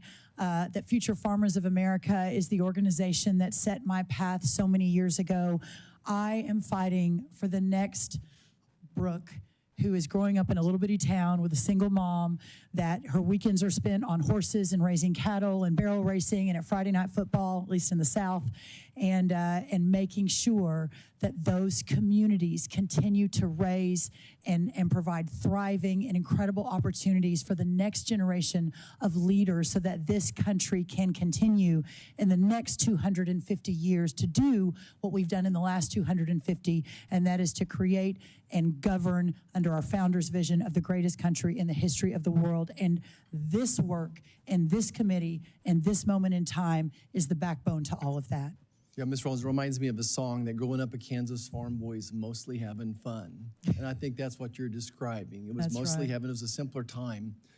You pointed out earlier, 90% of rural America supported President Trump in the election, over 90%. Now, every time I see the president, the first thing he asks me is, Roger, how are your farmers and ranchers doing in Kansas? Can you just share with this committee President Trump's compassion for farmers and ranchers? Do you have similar conversations with him as well? Yes. Senator, one of the illuminating moments of my time with him in the last administration, and it was, as you can imagine, an adventure beyond any imagination to be next to President Trump for 3 years and then to continue to work with him after he left the White House to build the America First Policy Institute and continue the policies for the next 100 years, not just for this moment in time. But I, in the last West Wing, I believe I'm speaking correctly, was the only person with an agriculture background. And that wasn't widely known because I was managing the entire portfolio. And but any time in any senior staff meetings or any time we were in the Oval Office and these issues would come up, he would always point to me and say, where are we on that? And it was so clear to me that that is where his heart is.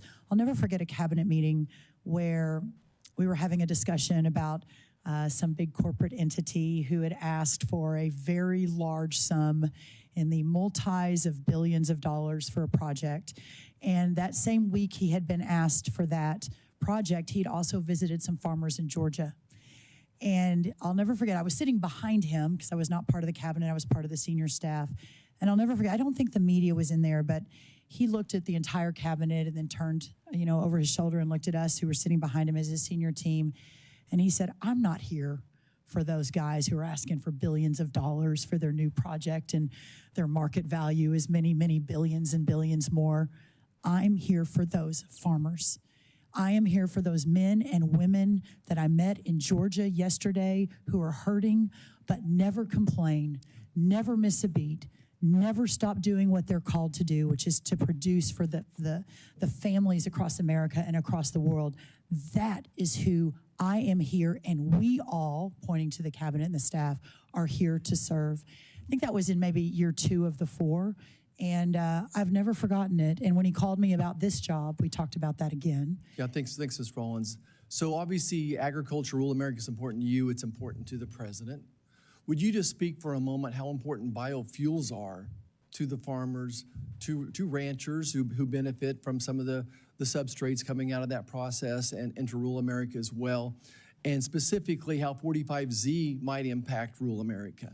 I think that everyone knows where the president is on this, and he often jokes that there were a lot of meetings. I think a lot of you were in. Senator Grassley, I know you were in many of those in the last White House, making sure that the president fully understood the importance of exactly what you're talking about, Senator, on biofuels and especially to our farmers.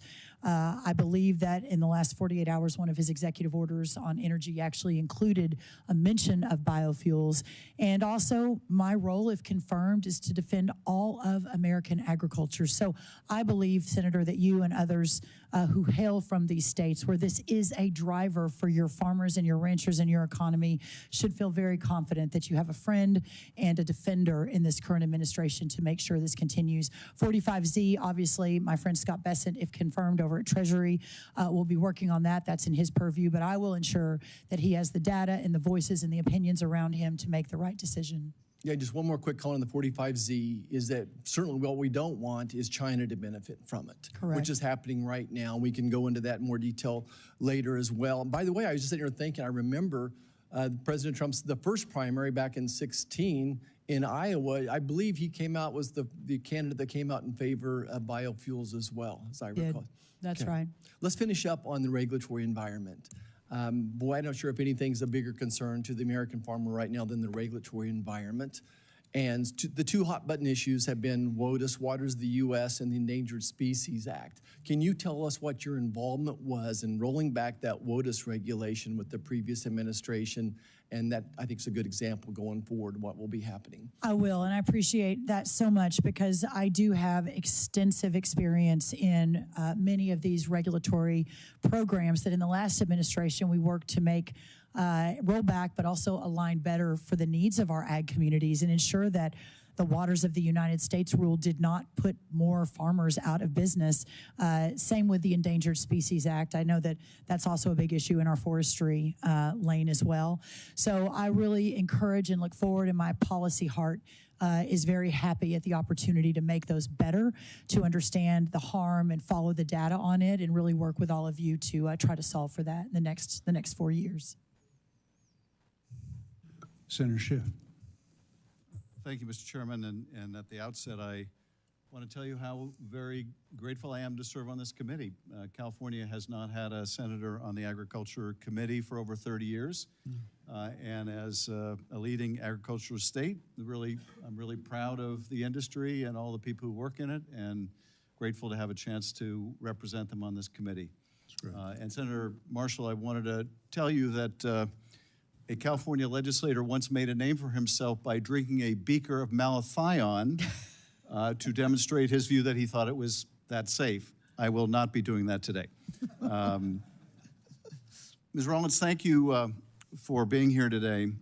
When we met earlier this month to discuss your nomination, firefighters in Southern California had just begun efforts to contain 2 blazes. As we know now, this was only the beginning of what would ultimately amount to one of the most devastating wildfire disasters in the state's history, if not the nation's history. Over the last 2.5 weeks in LA, it's been difficult for me to put into words how truly catastrophic these fires have been. Just the scope of them is beyond anything I would have ever imagined. Whole neighborhoods and communities just wiped out. The Forest Service has been playing an amazing role in the emergency response efforts, working hand in hand with state and local partners to secure resources and personnel. To aid California's wildfire response this month, the Forest Service deployed 2,300 federal firefighters, 12 large air tankers, 20 helicopters, 6 scoopers, and 8 modular airborne firefighting aircraft. Without these federal resources, the devastation in LA would have been far worse, and we're not done with it yet. We had the outbreak of another fire just yesterday. If confirmed as secretary, are you committed to deploying the same emergency resources to fight wildfires in blue states that would be deployed to fight wildfires in red states? Can we count on you not to discriminate among states in the vigor of the federal response? Senator, thank you. And obviously, but it bears saying, since you asked, 100% yes. And to watch the devastation in your beautiful state has been heartbreaking for all of us, no matter if we're from red states or blue states. I think that hopefully, if there's any good that comes from this, if I'm confirmed, we can figure out how to be even a better, more impactful resource the next time this happens, and hopefully be able to work more closely, more quickly with those on the ground across blue states and red states. Thank you. I very much appreciate that. Wildland firefighters have been putting their lives on the line to protect my communities back home. And we need to make sure that we continue to encourage people to become wildland firefighters, and that their compensation is commensurate with the critical and dangerous work that they do. I was speaking with one firefighter who was, I think, an LA Fire Department firefighter, not a wildland firefighter, but nonetheless facing the same risks, who told me that he wasn't sure he was going to make it out alive, that there were fires in front of him and behind him. His communications equipment was in and out. Water was running low. And he said it was the closest thing to hell that he could imagine. The key, I think, to recruiting and retaining people to do that kind of vital and dangerous work is to make sure they're well compensated. The bipartisan infrastructure law signed by President Biden included a long overdue pay raise for federal firefighters, but that raise is set to expire in March. This means our federal firefighters could once again be paid as low as $15 an hour to risk their lives to keep our communities safe. If confirmed as secretary, are you committed to fighting to extend the pay increase so that we continue to recruit and retain these wildland firefighters? Thank you, Senator Schiff, and the tens of thousands of firefighters at the Forest Service, at USDA in our peak seasons, and even now I think we have close to 1,000 on the ground in your home state. I am 100% behind ensuring that we have the best firefighters, the best workforce that we can possibly have to fight these fires. I need to learn more about exactly what it is you're speaking about before a full commitment, but I will commit to this, that in all of my time with President Trump and the 8+ years I've been beside him in serving in his administration and answering the call for this position if confirmed, that he too believes that those who are putting their lives on the line every single day deserve the honor and the respect and the pay that goes along with those jobs. So I look forward to working with you to ensure as we move forward that that is happening in the most appropriate way. I appreciate that. Let me turn to a different topic. During the president's first term, USDA had to allocate tens of billions of dollars to offset the financial impact of the tariffs and the reciprocal tariffs that other countries imposed on our agriculture and on our farmers. But that financial assistance offered to farmers impacted by the trade war was not equally distributed. Despite California's leading role in U.S. agriculture and the heavy tariffs imposed on specialty crop exports, California growers receive far less than their fair share in tariff assistance under the 2019 Market Facilitation Program. Out of hundreds of specialty crops grown in the U.S., only 8 crops received direct assistance, and in the end, approximately 1% of the nearly $15 billion in USDA allocated resources went to California specialty crop growers, so about 1%. And as you know, we're the leading state when it comes to specialty crops. If confirmed, are you committed to distributing all economic assistance, including trade relief, to states without regard for their political leanings? I am committed to that. I think Senator Slotkin, you and even you and I discussed the specialty crops in Michigan when we met. I look forward to, I'm not familiar with the data that you laid out, but I look forward to learning more about that and being committed to ensuring that to the very, very best of our ability that this is appropriately adjudicated. I appreciate that. I look forward to working together to make sure that that relief, if it should be necessary, is distributed equitably. Yes, sir. Thank you, Mr. Chairman. I yield back. Thank you, Senator. Senator Somerville. Coach. Thank you very much. Ms. Rollins, who'd ever known? 30 years ago, I'm a young coach at Texas A&M, and you're student body president. That's First true. time we met. Yep. And we sat next to each other in lots of meetings. That's exactly right. And look where we're at now. I know. It's an amazing world. Congratulations. Thank you, sir. Congratulations. Thank you. You're going to be awesome. Thank you. But I don't want to sugarcoat this because my farmers back home are hurting. Yes, sir. We're in trouble. Our farmers are in trouble. Small farmers are selling right and left. I got a bill on the floor, actually I dropped it yesterday, about keeping foreign adversaries from buying our farmland. We're selling it right and left.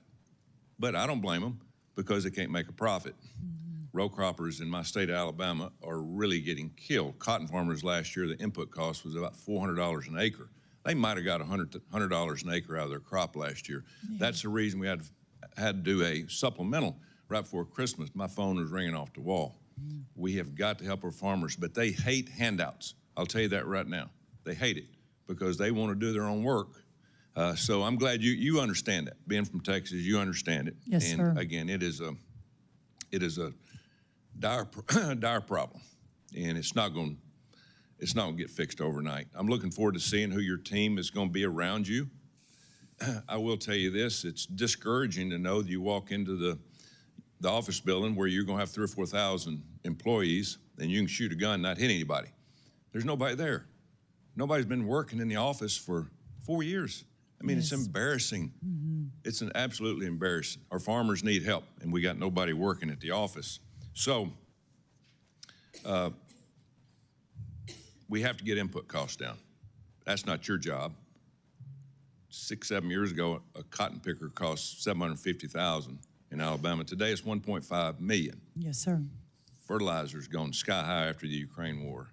It's embarrassing to where we've got. There's a $45 billion trade deficit in ag. $45 billion.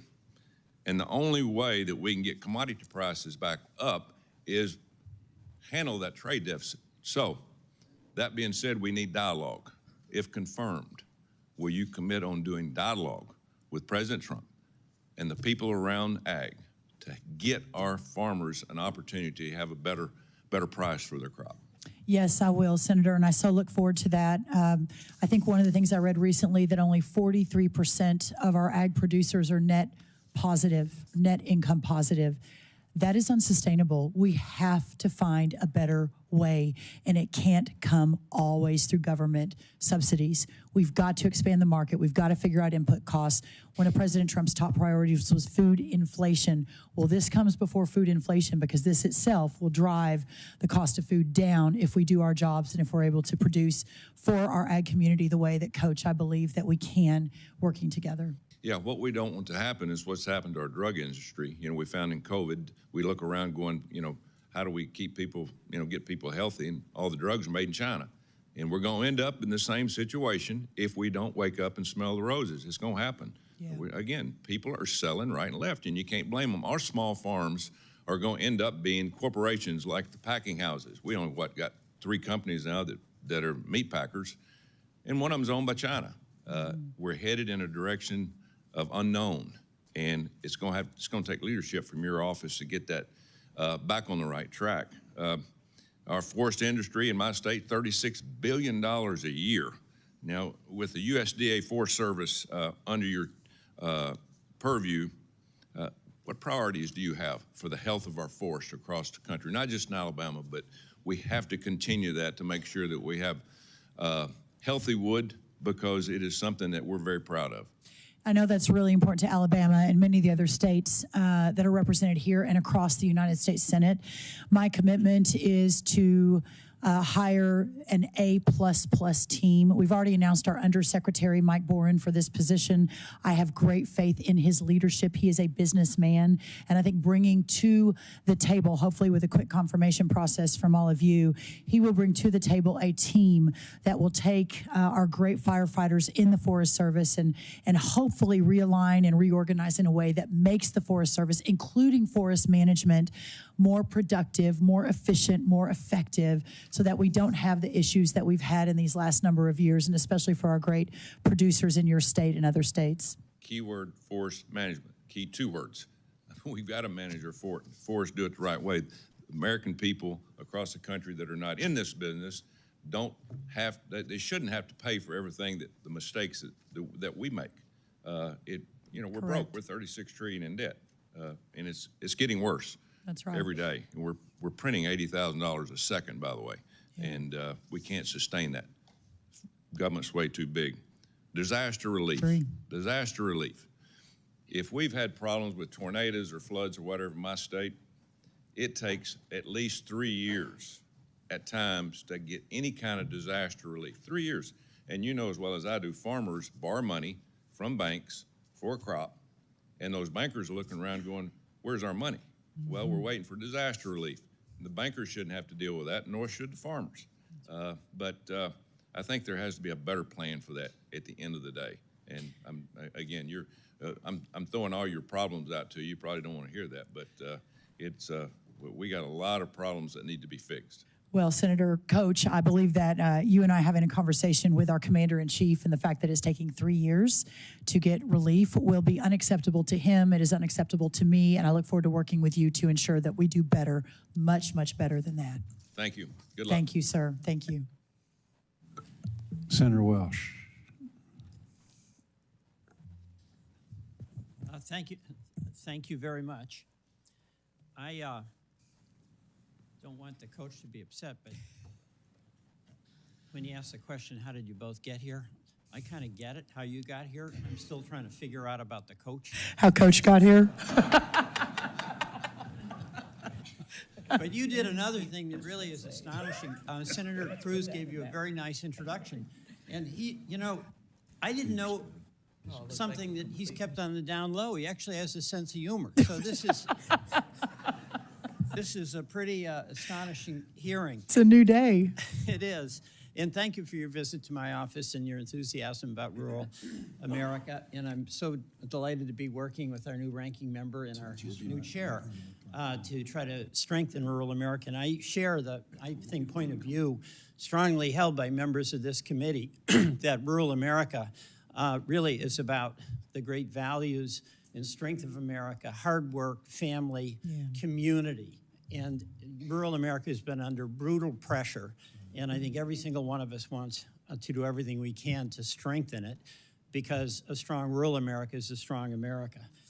A couple of things. We have been really blessed in Vermont with a very responsive Department of Agriculture. The Rural Development Organization in Vermont has helped us through the floods of July 23 and July 24. It has used opportunities to strengthen the economy for farmers. So I just want to make certain that some of the things that have really been helpful to us, we can have some confidence will continue should you be the new Secretary of Agriculture.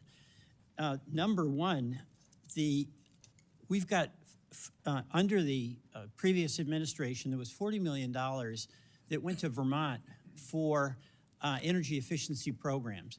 And we don't have to have a debate about climate change and whether it's real or not, but my view is this: agriculture and our farmers can help us deal with the weather events that are enormous by doing things where they get income to sequester carbon. So without having the climate change discussion, I want to make certain that I can have some confidence that our farmers who are adopting regenerative agricultural practices, organic agriculture, are doing things that by all estimations make for good, healthy crops, but also reduce carbon emissions, that will continue to make that possible, and they'll get paid to do it, not just be asked through regulations to bear the burden. Senator Welsh, thank you, and love visiting with you, and excited to come to Vermont if invited. I loved our conversation, and we actually talked about the workforce at USDA, at least those that you have interacted with and worked with, and hearing from you how excellent the service was and the good job that they did meant a lot to me, and I look forward to learning more and meeting them if confirmed. I think it's important to recognize, Senator, I will always have an open dialogue with all of you. I think I gave all of you my cell phone. No, you did. I did. Let me go on to the next one, because I just want to Sure. go through a few things. You know, another issue is labor on the farm. We can't milk our cows. We literally can't milk our cows without immigrant labor. And I'm for a secure border. I think all of us here are, but I'm also for legal immigration. And that is a real challenge for our dairy farmers. And I want to make sure that whatever we do to secure the border doesn't deprive our hardworking dairy farms and farmers access to the labor that they absolutely depend on. Can you comment on that? Senator, yes, thank you. And I appreciate everyone's commitment to a secure border. You are not the only one on this side of the room that has made the point that that's really important. But I know there is great concern amongst our ag community on what immigration under President Trump will look like. My commitment to you is this, that understanding the data and understanding the impact of those in the ag community, dairy farms, I think especially are concerned, but everybody is, ensuring that we're working with the nominee over at Labor, Lori Chavez-Drimmer, who is from Oregon. So we will work together on that. Yes, sir. And you appreciate the importance of having access to that labor for our dairy farms and others as well. I know that these cows need to be milked 24 hours a day, 7 days a week. It doesn't go away. If there's no one to milk them, that's big trouble. All right. Another thing, a shared view that a lot of the incredible challenges farmers have are because they don't control the weather. And a lot of our small farmers, our vegetable farmers, they don't have an insurance program that works for them. The insurance program for some of our vegetable folks, they would only get paid wholesale or reimbursed wholesale when they sell at farmers markets at retail. And also they would have this incredible documentation process there where they had to say how many tomatoes they had, how many beets they had. I've introduced the Weather Act as an effort to try to streamline the reporting requirements, and I'm not going to ask you for the details on that, but we have to have insurance programs that help not just the big commodities, which is a challenge and an obligation we have, but the smaller farmers that are the future. Can I count on working with you on that? Well, streamline, the word streamline is my love language. So yes, you and I will absolutely work together on that. And we've spent a lot of time this morning talking to everyone about restoring rural America and how important that is to the next 250 years of our country. That will happen because of our small family farms and our rural ranchers. You know, and another issue for young farmers, it's so hard for a young person to get into farming, Yes, largely sir. because they can't get the farmland. And there's a lot of concern expressed here, and I share it, about Chinese possibly buying up. But you know who's buying it up? It's private equity. I want farmers to be able to buy a farmland. I mean, is that of concern to you? I know having access to farmland for young farmers is, but China may be a threat, but private equity is a threat too. Care to comment? Sir, thank you. The average farmer today, the average age is 58 years old. If we really think we're going to have a sustainable, thriving ag community in 20 or 30 or 50 years after you and I are probably have gone to meet our maker, then we have to reverse that trend. Okay, and the last topic in this round, rural broadband. Yes, it sir. has made such a difference for rural Vermont and for our farm communities. And your department has played a major role in facilitating that. We have to continue that and get that last barn on the longest dirt road wired so they have the advantages that come with access to the internet. Care to comment? 100% agree. Okay, thank you very much. Thank you, Senator. Thank you. Senator Justice. Well, first and foremost, to all those on this committee, you know, I thank you for allowing me to be on the committee. I thank Leader Thune, and I thank anyone that was responsible for me being here. You know, I am a plain-spoken individual. I am hung up all the time on the truth. And I will promise you with all in me that I know a tremendous amount about agriculture. You know, I think about, and Brooke, I can't call you Mrs. Rollins. I can call you Secretary. Call me Brooke. You know, and I've asked you over and over to call me Yes, sir. Jim. Yes, sir. You know, and but I would just tell you just this: all that's going to fall in your empire is astronomical. That's all there is to it. You know, I am amazed with President Trump's nominees, and that's all there is to it. They're qualified. They're absolutely experienced. They absolutely have what Brooke has. She's stuck on. Anybody that can't see that is absolutely not looking. She approaches it with positiveness and a big smile. And so all of you that came, especially all of her family, you know, I am not amazed in any way. I know she's infectious around every last one of you. And absolutely you will be a tremendous secretary. That's all there is to it. Now let me just say, let me deviate just a little bit. And let me just tell you just this. And this is my view. The American family farm has got to be protected like none other.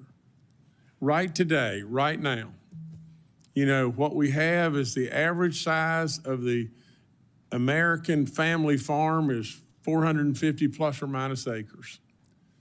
Now you just think about it. What are they doing right now? What are they doing right now? You know, maybe in Wyoming, it may very well be 30 below zero. And they're out on a snowmobile or a horse trying to feed their cattle. And maybe if there were a dairyman wherever, or lady, wherever it may be, there's never a day off. Never a day off. The cows have to be milked. There is never a day off. And whether it be maybe just that little farm that's sitting, trying to figure out how in the world, with fertilizer prices or whatever it may be, how in the world can we make ends come out or ends work? And just think about this. They're probably driving a 12-year-old pickup truck. They're trying every way they possibly can, and every year they're in a Texas Hold'em game where they shove everything all in, every single year. Now, with all that being said, just think about it. What happens if we lose our American small farm? What happens to where do we go? You know, corporate interests and on and on and on. They're a productive engine like you can't imagine on the planet. You can never imagine their productivity. They're a treasure to every single last one of us. And we better protect them and keep them on that farm. You know, they can cash out today with their land, most all, and have a lifestyle that is so much better than their earnings every single year. And why do they do it? They do it because of one thing. They love what they do. They're the best of the best, and they love what they do. And we got to keep them there, and we got to protect them in every single way. I know it in my heart, and I believe it with all my soul. You know, if you'll just step back and look, the grocery store's a mile long. Food beyond belief. Now, I know we've had an increase in food prices, and we need to do something about that if we possibly can. But with all that, we enjoy a luxury that is off the chart. That what we throw away, many around the world would beg to have what we throw away. It's a luxury beyond belief. And that small farm that I'm talking about provides us that luxury. And Brooke, I've really only got one question for you, and it's just this.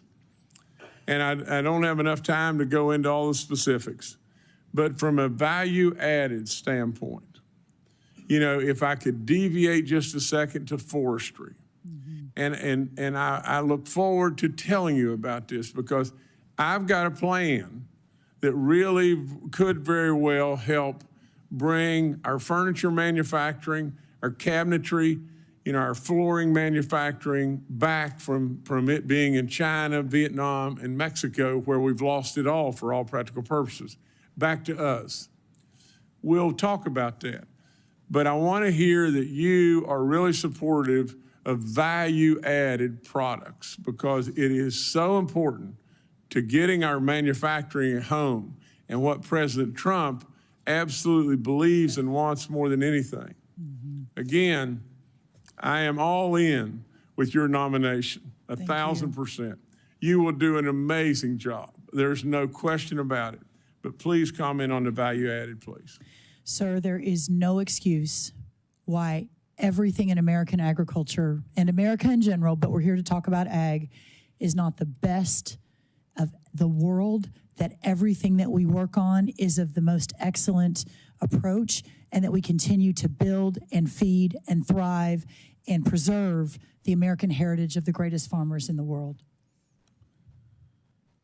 I'm telling you, and everybody should pay close attention. She's a superstar. Thank you, sir. And we need her. We need her. So Thank you, sir. Maybe humbled. it's premature, but congratulations. As long as I have baby dogs support, that's the important You got thing. baby dog with you every single day. Thank you, sir. I so appreciate that. Thank you. Thank you. Baby dog was the difference in you getting on the committee or not. Baby dog We like you. trumps We really me like every baby single dog. day. Senator Warnock. Good morning. I don't know how to follow that. Welcome to the committee. Thank you, sir.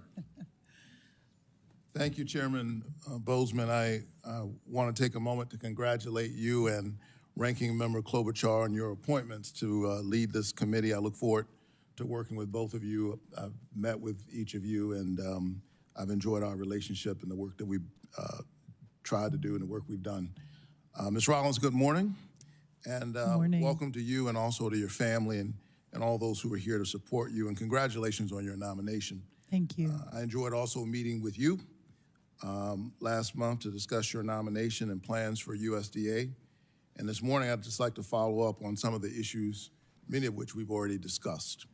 But first, it has come to my attention that a recent executive order has led to the potential termination of USDA's liaisons to our 1890 land grant institutions like Fort Valley State University in Fort Valley, Georgia. There is strong bipartisan support for these institutions. They've done an incredible job, often doing so much for so many with so very little for such a long time that people, it's lost on people, the work that these institutions every day. I'm deeply concerned about this and the actions to shut out their voices at USDA. Ms. Rollins, if you are confirmed, will you commit to supporting our 1890 institutions? Sir, I believe Prairie View A&M is one of those 1890 institutions, which I'm very familiar with and partnered as a student at Texas A&M and in the last administration worked with. I am not familiar with exactly what you're speaking of, but my commitment to you is to find out and to continue a really important discussion and to learn more about the issue. Well, the executive order could lead to the potential termination of USDA's liaisons to these 1890 institutions, which help them to navigate their relationship with the USDA.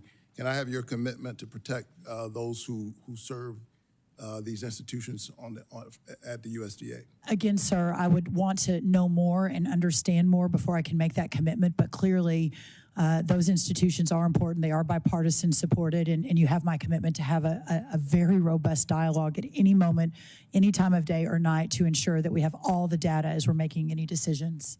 I appreciate that. I've had good relationships and good work, bipartisan work, supporting these institutions, and I hope you'll keep your eye on that issue. I will. Last year, I worked hard with my colleagues in a bipartisan manner to provide $21 billion to help farmers recover from natural disasters like Hurricane Helene. Farmers, as you know, do incredible work. It's a tough business. There's so much you don't control. The margins are narrow, and so I do everything I can to protect my growers in Georgia. I cannot overstate how critical it is for USDA to distribute this assistance, this disaster assistance to Georgia farmers as quickly as possible, but also as equitably as possible. If confirmed, briefly, because I want to get through these questions, how will you work to ensure disaster assistance is distributed both swiftly and equitably? Yes, sir, thank you, and I'll try to answer quickly so we can go on. The day I got the call from President Trump, it was Saturday, November 23rd. We were in our motorhome traveling across the country to an Aggie football game. Within a few hours of accepting the nomination, I began to immediately pivot to how do we distribute this disaster and so important economic aid, working with a few of the senators on this committee. Clearly, I am not confirmed yet, so this is going to await my arrival. But in the meantime, sir, we've already announced the undersecretary who worked on this in the last Trump administration, who is already building the team who distributed these funds, so they know what they're doing. We're not reinventing the wheel. Well, will you work with our state agriculture committee, commissioner, to ensure Georgia producers, including our foresters, have the support they need from USDA to get that assistance without having to jump through a bunch of bureaucratic hoops? Of course. And will you also commit to equitably getting that assistance to all eligible farmers, including those who've been historically left out of USDA assistance, often due to discrimination? Sir, we will follow the law and ensure that that is the case. Is that a yes or a no? Yes. So let me move on to the next subject. Thanks so much. Fighting hunger has long been a part of my life's work. Long before I was elected to the Senate. As you know, I'm a pastor, and the one miracle story that's in all the Gospels, all four, is the feeding of the 5,000. That's right. And so I constantly hear from Georgia farmers, Georgia families about how their dollar just doesn't go as far at the grocery store as it used to. The average Georgian participating in SNAP, a food assistance program that provides critical nutrition aid to our most vulnerable families, has about $6.15 a day to spend on food. In your view, is $6.15 a day adequate to avoid hunger for Georgia families? Sir, this is a supplemental program. I am just getting my arms around it. There is few that will be in my role, if confirmed, that have a passion for this more than I do. Serving those who are most in need, as you and I discussed in your office, is a driving force of my entire life. It almost sent me to seminary, but I ended up in public policy instead. So you have my wholehearted commitment to look and ensure that the people who need this the most are receiving it in the best way possible, but at the same time ensuring that all of the tax dollars that are spent on it are also spent in the best way possible. One of the things, as these families struggle, one of the things that I'm concerned about are proposals to slash this critical assistance and create additional work verification red tape for families participating in these programs. Do you think creating more bureaucratic red tape for families will help them purchase nutritious food? I think it's extremely important that we take a wholesale look at every one of these programs and ensure that they are serving the people that are needing the programs and that they are the safety net they're truly set out to be. Obviously, I do not like the words bureaucracy or red tape, but ensuring that we have set up the appropriate lifelines and the appropriate structure so that we can get these resources to the families that need them the most. As we talk about work requirements, and I support work, I was raised by a father and a mother of commitment, who had a serious work ethic. But we want to help these families have a basic safety net. Most poor people are children. I think it's important to remember that. Most poor people are children. SNAP lifts children, seniors, veterans, and folks with disabilities out of poverty, and is proven to reduce healthcare costs and stimulate our local economies. If you're confirmed, I hope we can find ways to work together to ensure our most vulnerable families and our neighbors can afford groceries. I think, as someone, again, who preaches the parable of, not the parable, but the miracle of the feeding of the 5,000, I think it's the right thing to do, but I also think it's the smart thing to do. Yes, sir, you have my commitment, and my friend Dr. Alveda King is here, and we have spoken of that multiples of times. So looking forward to working with everyone. I'm her family's pastor. Yes, sir, I'm very well aware. Thank you. Senator Grassley. Yeah. Congratulations. Like other senators, I think you'll do a good job. Thank you, sir. Want to start out by thanking you, like Senator Durbin did, for during the Trump administration, working with us on the First Step Act. You were actively involved in a lot of those negotiations between Democrats and Republicans on the Hill here, as well as between us and the first Trump administration. You worked hard. I noticed after you took the oath, the first question you got was, you going to answer our letters. Remember what I told you in my office? Oh, yes, sir. As I tell every confirmed person coming to my office that you ought to say maybe, because I pointed out to you how I had 158 letters to the Justice Department that are still unanswered. So they said yes, but they turned out to be liars. And that's true of Republican and Democrat administrations generally. So I hope you'll, since you said I do, you'll tell all your colleagues in the cabinet the same darn thing, or they're going to be liars. So yes, sir. I hear you loud and clear, and I have to believe with 100,000 employees at USDA, we'll be able to answer your letters to the best of my ability, sir. But yes. Now, at least one other person, my colleague, Senator Ernst, has brought up the importance of whistleblowers, the information she got from them. I'm not sure that I want to ask you a question. I just want to tell you what is on my mind, and that is you've got tens of thousands of people working under you.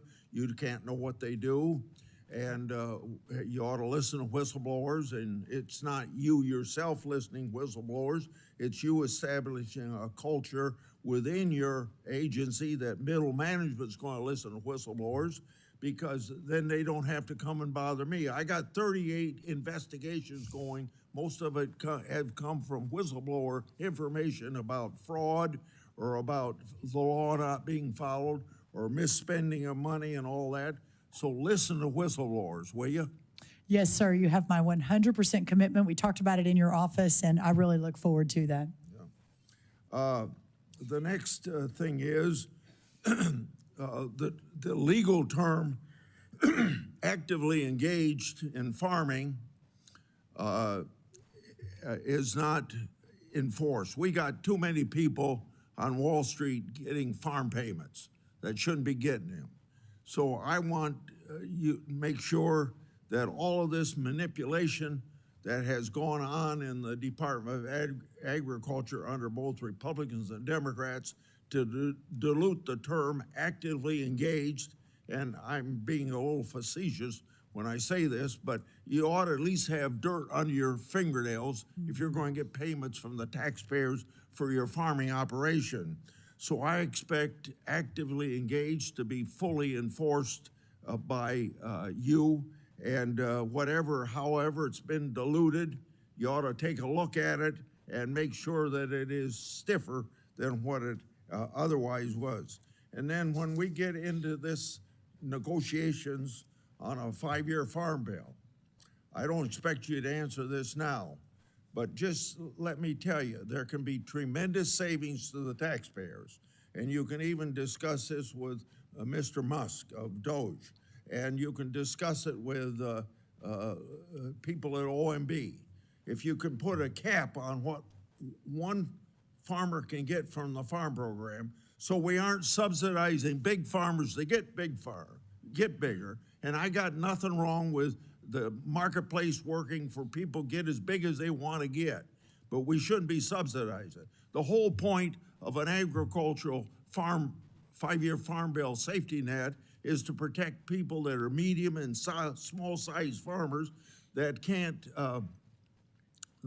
control what happens to them, whether it's a natural disaster or a Carter grain embargo or some war in Kiev. Big farmers can handle that, but small farmers can't. And that seems to me, for the same reason we put out disaster relief for farmers in the bill that just passed before Christmas, and you're going to administer, there's the same reason that we have a safety net for farmers on prices generally and things beyond their control. So I try every farm bill to get this done. And the most successful farm bill I had, and I hope I'm successful in this farm bill, was 2015, when I got a cap put on in both the House and Senate in exactly the same language, and it shouldn't have been diluted at all or changed at all when it goes to conference, because those are the rules of conference. But the congressman from Texas, I don't know his name, that was chairman of the Ag Committee at that time, and you probably know who he was. He did not like it, and he diluted it to it's practically meaningless at this point. So if you want to save some taxpayers' money, look at that issue when I bring it up again. Thank you, sir. Another thing is we had the first Trump administration. We had a couple times in the Biden administration use money from the Commodity Credit Corporation that I don't think should have been used. And the power of the purse, as you know, rests with Congress under Article 1 of the Constitution. And money can't be spent without authority of Congress. And billions have been wasted that way. And I hope you don't get involved in wasting those dollars again. I'll end with the Packers and Stockyards Act. I think it's stronger than anything that the Justice Department can do under antitrust laws to protect the welfare of the farmer, to make sure that the marketplace is working. And thank God, Vilsack, just before he left office, put out some regulations that will help enforce Packers and Stockyards Act, particularly to protect livestock producers in highly concentrated areas of agriculture, or the poultry grower payment system, the capital improvement payment system. The American Farm Bureau Federation has spoken positively about these issues. I think there were some more that are on the books that maybe you can take a look at that he didn't get around to putting out, because maybe they're a little more controversial. But the Packers and Stockyards Act is the most effective tool to make sure that the marketplace works for the American farmer. Thank you. Thank you, Senator. And I am really looking forward to working with you and continuing to move forward, and especially focusing on our small family farms in rural America. Senator Slotkin. Thank you. Congratulations, Mr. Chairman and Madam Ranking Chairman. I'm honored to be here as the successor of Debbie Stabenow, our esteemed former chairman, the queen of Michigan agriculture. We miss her, and I have really, really big shoes to fill there. Thank you for our conversation in my office. I appreciate your positive approach to meeting with everybody. And I have the honor to live on my family farm, which used to be beef cattle, is now soy and corn alternatively. But I'm also a former CIA officer, Pentagon official. So I really come to the Ag Committee with a sense that food security is national security, and the United States should always be able to feed itself by itself. And everything flows from there. If people agree, then there's a lot of policies that become pretty clear. The sale of our land to foreign governments or to private equity, all of those things. So I think that's the approach that I tend to take. I'm also from Michigan. We're not Kansas. We're not Iowa. We are specialty crops, right? We have the second most diverse agricultural sector in the country after California. We take pride in not doing monocropping and doing a lot of fruits and vegetables and a lot of other things. So this is why I'm particularly concerned about the tariffs. Everyone's talking about tariffs. Mr. Trump is throwing them around, and I just want to review the bidding to make sure, particularly with your agency, that we're all on the same page on what happened the last time President Trump put on tariffs, what happened specifically to our farmers. So just to review the bidding, President Trump announced 25% tariffs on Chinese products, batteries, TVs, medical devices. Again, I certainly understand the instinct as a CIA officer, right? I want to push back on China. China retaliated and put 25% tariffs on soybeans, fruits, pork, and some other items. Then we got into a trade war. We started adding more things to the list. They started adding more things to the list. It went on and on and on and back and forth. Suddenly our farmers across the country are screaming bloody murder because the markets that they used to have access to, no one wanted to buy our stuff because it had that 25% tariff. We felt that very acutely. So what did we do? Because we felt, under the Trump administration, people rightfully felt like our farmers were getting the shaft here. They raided the CCC account, the emergency rainy day account that you will have, control over, for $23 billion to give subsidies to our farmers. So we put on the tariff, got into a trade war, ended up, our farmers were in trouble, we paid them off. And everyone's here has said, no farmer wants a subsidy, they want to work, right? They want to get paid a fair rate for their crop. That emergency fund is the same fund that helps us with things like avian flu that we're now dealing with all over the country. So you can imagine, as a Michigander, the throwing around of tariffs, particularly with Canada, Mexico, a bunch of other places. I'm trepidatious that this is going to come back to our farmers. And when you get confirmed, and it looks like you will swear an oath to the Constitution of the United States, not to President Trump. So can you say, I know you've said it, but for the Michiganders watching, that you will throw your body in front of the bus to make sure that any political talking point on tariffs that may sound good is actually truly tested against how it will impact our farmers, like it was not last time around? Senator, I appreciate your passion. I share it. And I think we are similar in a lot of ways. And yes, my commitment is that there will be no sleeping, that we will work around the clock to ensure that our ag communities across this country are represented in those discussions and at the table.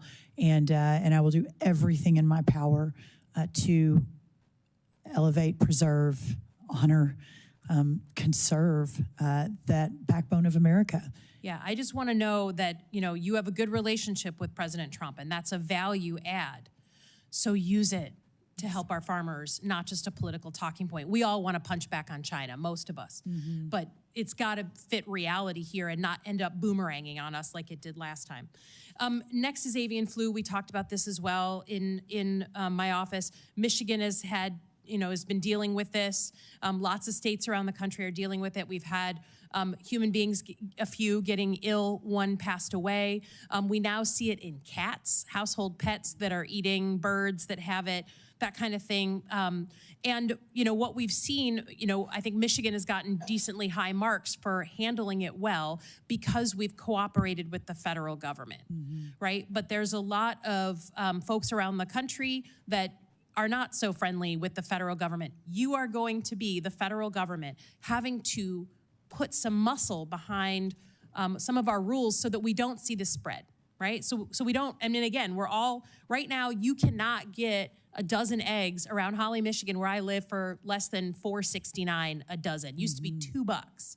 So please tell me what you're going to do in the federal government role that you're about to take to make sure that we stem the spread of avian flu, even to states and farmers who are not so friendly with the federal government. Yeah. Thank you, Senator. And I do remember our conversation. It is certainly a top priority. I know in my opening remarks, it is one of my top 4 priorities on day one, putting the right team in place to ensure that, that what you discussed and outlined is happening. I do believe that with my depth of experience with working at all levels of government, specifically at the state level. I've been working closely, I believe probably mostly Republican, maybe all Republican, but all the ag commissioners I'm already in contact with, and if confirmed, will continue to work closely with them. I think there's no doubt that the all of government approach, working with the stakeholder community, but also the state and local officials, is going to be extremely important. And to your point about food security at the top of your remarks, that remains paramount, I think, for all of us. Yeah. And then lastly, I'll just echo some of Senator Warnock's comments. We have seen in versions of the Farm Bill that were created in the past year, both in the House and the Senate, that SNAP is usually the bill payer for at least part of it. In cuts to SNAP, and then additional subsidies to some of our farmers, frankly, particularly farmers down south. I understand that that's popular. I would just ask you again to look into your heart. If the majority of poor people are children, that's not a work requirement that they can meet, right? So please just remember the children and be thoughtful about our approach on SNAP, not just, again, a political talking point. I will, Thank you. Senator, I yield back. thank you. Thank you. Senator Fisher. Thank you, Senator Bozeman, and congratulations on your gavel. Look forward to working with you and with the ranking member. Thank you. Ms. Rollins, so good to see you. I really, really appreciated you coming to the office last month and the great discussion that we had. As you know, the agricultural industry is the economic engine of Nebraska. We grow a lot of corn and beans and wheat and sugar beets and livestock. So we stand the necessity of having that strong economy for our state. That food security, how important it is for our country, and I look forward to working with you in the future on that. Thank you. You noted in your testimony that we must demand strong and steady markets for our agricultural bounty, and this is a statement that I hear consistently from our producers as well. One of those really important markets for Nebraska's agriculture is biofuels. In his day one actions, President Trump emphasized the need for our country to be energy dominant.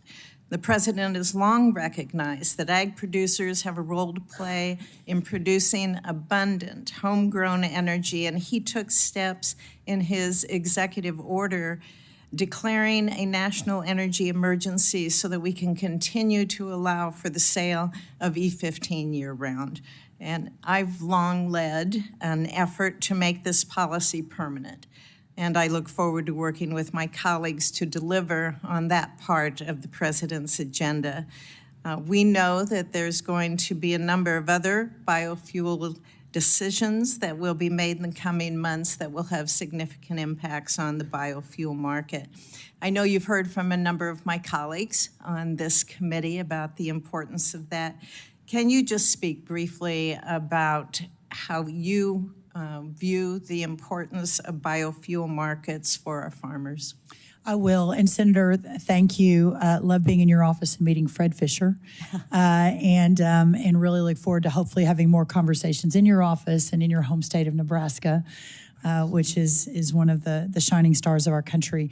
In the last few months, since the announcement was made that I was going to be, hopefully if confirmed, joining this administration and the cabinet as the head of USDA, I have had multiples of conversations with many of you on the committee and outside the committee. Your governor flew to Texas to give me a couple of hours of his time to make sure I understood specifically within your state, but frankly, how this affects so much of the Midwest and in our corn states.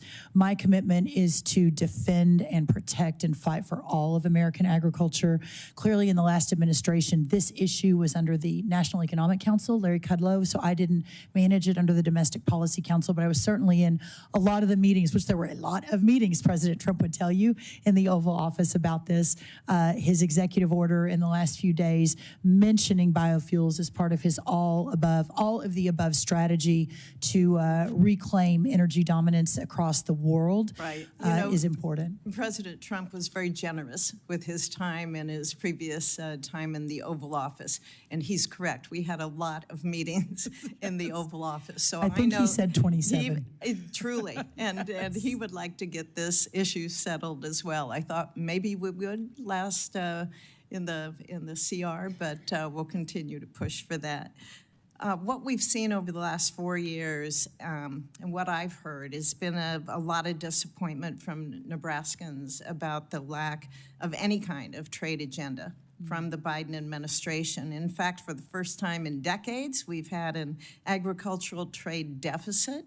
And as you said earlier, it's projected to hit a record-breaking $45 billion. I understand there can be a variety of factors that impact a trade deficit, but I am concerned that part of this stems from there being really any kind of clear agricultural trade agenda from the last administration. We cannot see that happen again. Can you talk about how you would both hold our current trading partners accountable and the role that you will, or that you would want to see USDA play in developing these new export markets? Yes, Senator, and that $45 billion, what's remarkable about that is 42% of that is just in the last year. Yes. So the wheels are falling off, and it is very, very important that the wheels get put back on as soon as possible.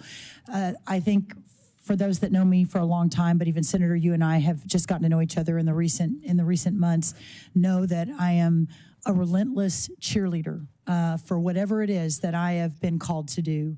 And for this moment in my life and to meet this moment, as Scripture says, I am called to take agriculture to preserve our rural communities and take our products to the world and work around the clock to ensure that that sort of trade deficit begins to peel back, and hopefully by the end of our time here in the next 4 years is completely gone. And in fact, we are back in the positive. And I believe we can do that. I mentioned earlier, I think President Trump is the consummate deal maker. His heart for rural America and for our farmers and ranchers, I think, will hopefully lead the way. I certainly will be right next to him, whispering in his ear as we move forward on this. And I think and hope and pray that we can begin to solve for this immediately. Great. Another area that I focused on is how precision ag technology can help our farmers and ranchers to achieve better yields and reduce environmental impact, improve economic returns. I've had a number of bills on that I'm going to be reintroducing and including hopefully in the farm bill that we work on. Additionally, myself and really the entire Nebraska delegation, along with the University of Nebraska at Lincoln, have been working in a very close partnership with the Ag Research Service on the National Center for Resilience and Regenerative Precision Ag at the University Innovation Campus. And last May, we broke ground on that facility, and I hope that I can continue to work with you to make sure that we get that facility completed. Can I get your commitment to continue working with me on this facility? can I get your commitment to come to Nebraska? We had Sonny Perdue out at the ranch and had a great barbecue with neighbors. We can do that. And then another trip, we can get you to Lincoln and see the ARS facility, what we're doing there. That would be my great honor. Great, thank you. Thank you, Senator. Senator Lujan. Thank you, Mr. Chairman. Representative, welcome to the committee, Representative Kerwin. I know that most folks have been recognizing you, but we just want to say welcome. I look forward to working with you in whatever capacity we can. My late father also served in the New Mexico legislature and very much appreciated some of those good projects that he had with some of the new family, if you will, the extended family of members from Texas I got to know as a young person. So welcome to the committee. Mrs. Rollins, thank you for being here. I very much appreciated the conversation that we had in the office as well. And one of the areas I shared in our conversation is something that I hold deeply as I expressed to you, which is that every American should be able to have food on their table. No one should go hungry in America, no matter what zip code or area code they live in, or no matter how much money they make. I appreciated my colleagues raising issues in some of these areas with nutritional programs. And given the important role that the Secretary of Agriculture plays in administering federal nutritional programs, I'd like to better understand your vision for them. Now, I did my due diligence to go through the America First Policy Institute's documents, but I wasn't able to find anything that I could digest. It's probably the wrong word to use. When it comes to addressing hunger in America, yes. Do you agree that in America that, let me ask it this way. Do you believe that in an America that is truly great, that our children don't go hungry at night? Yes.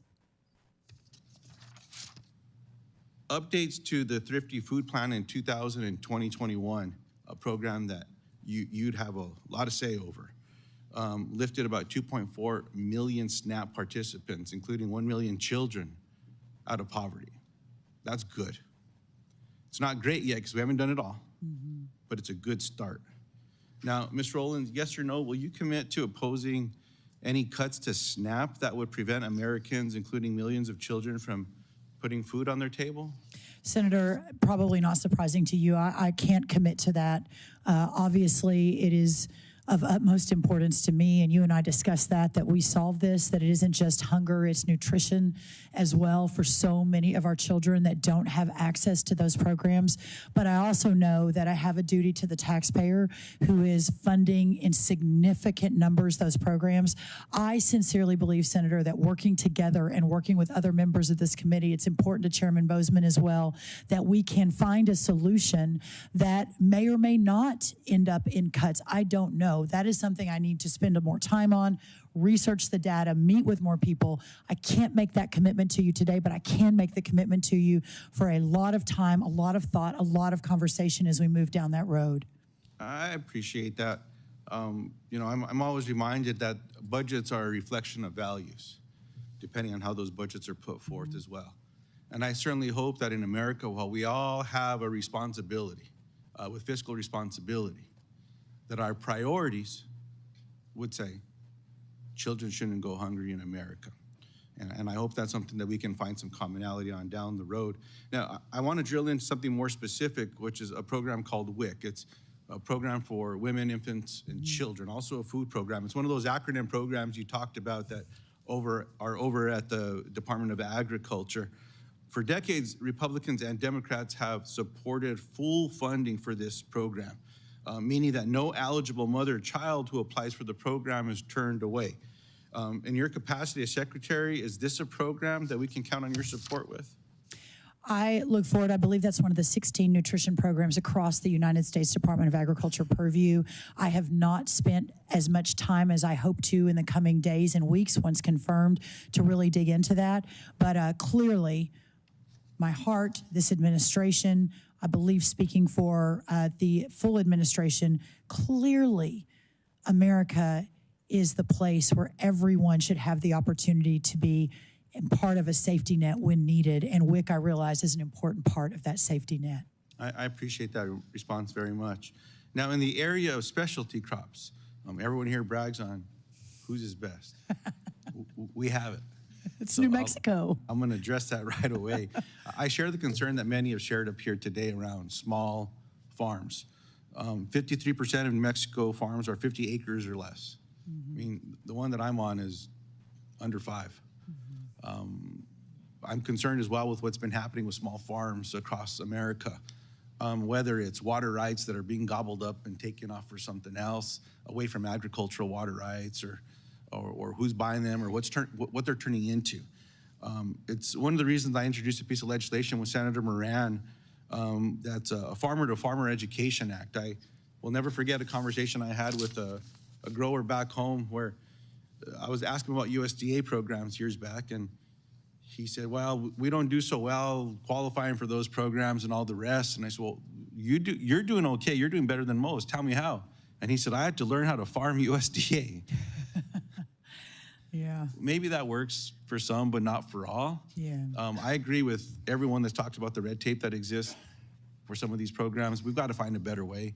These are people that are spending time producing food, growing food. They shouldn't be stuck behind a desk trying to figure out what document needs to go here, what document needs to go there. We've got to find a better way. So I appreciate your commitment already in that particular area and your commitment to work with small farms.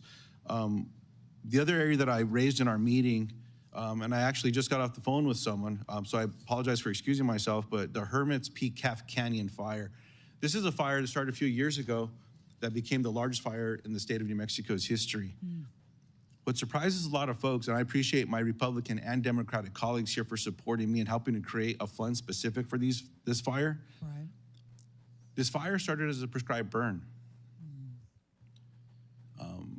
My brother actually called in to try to burn our ditches and some things around our house.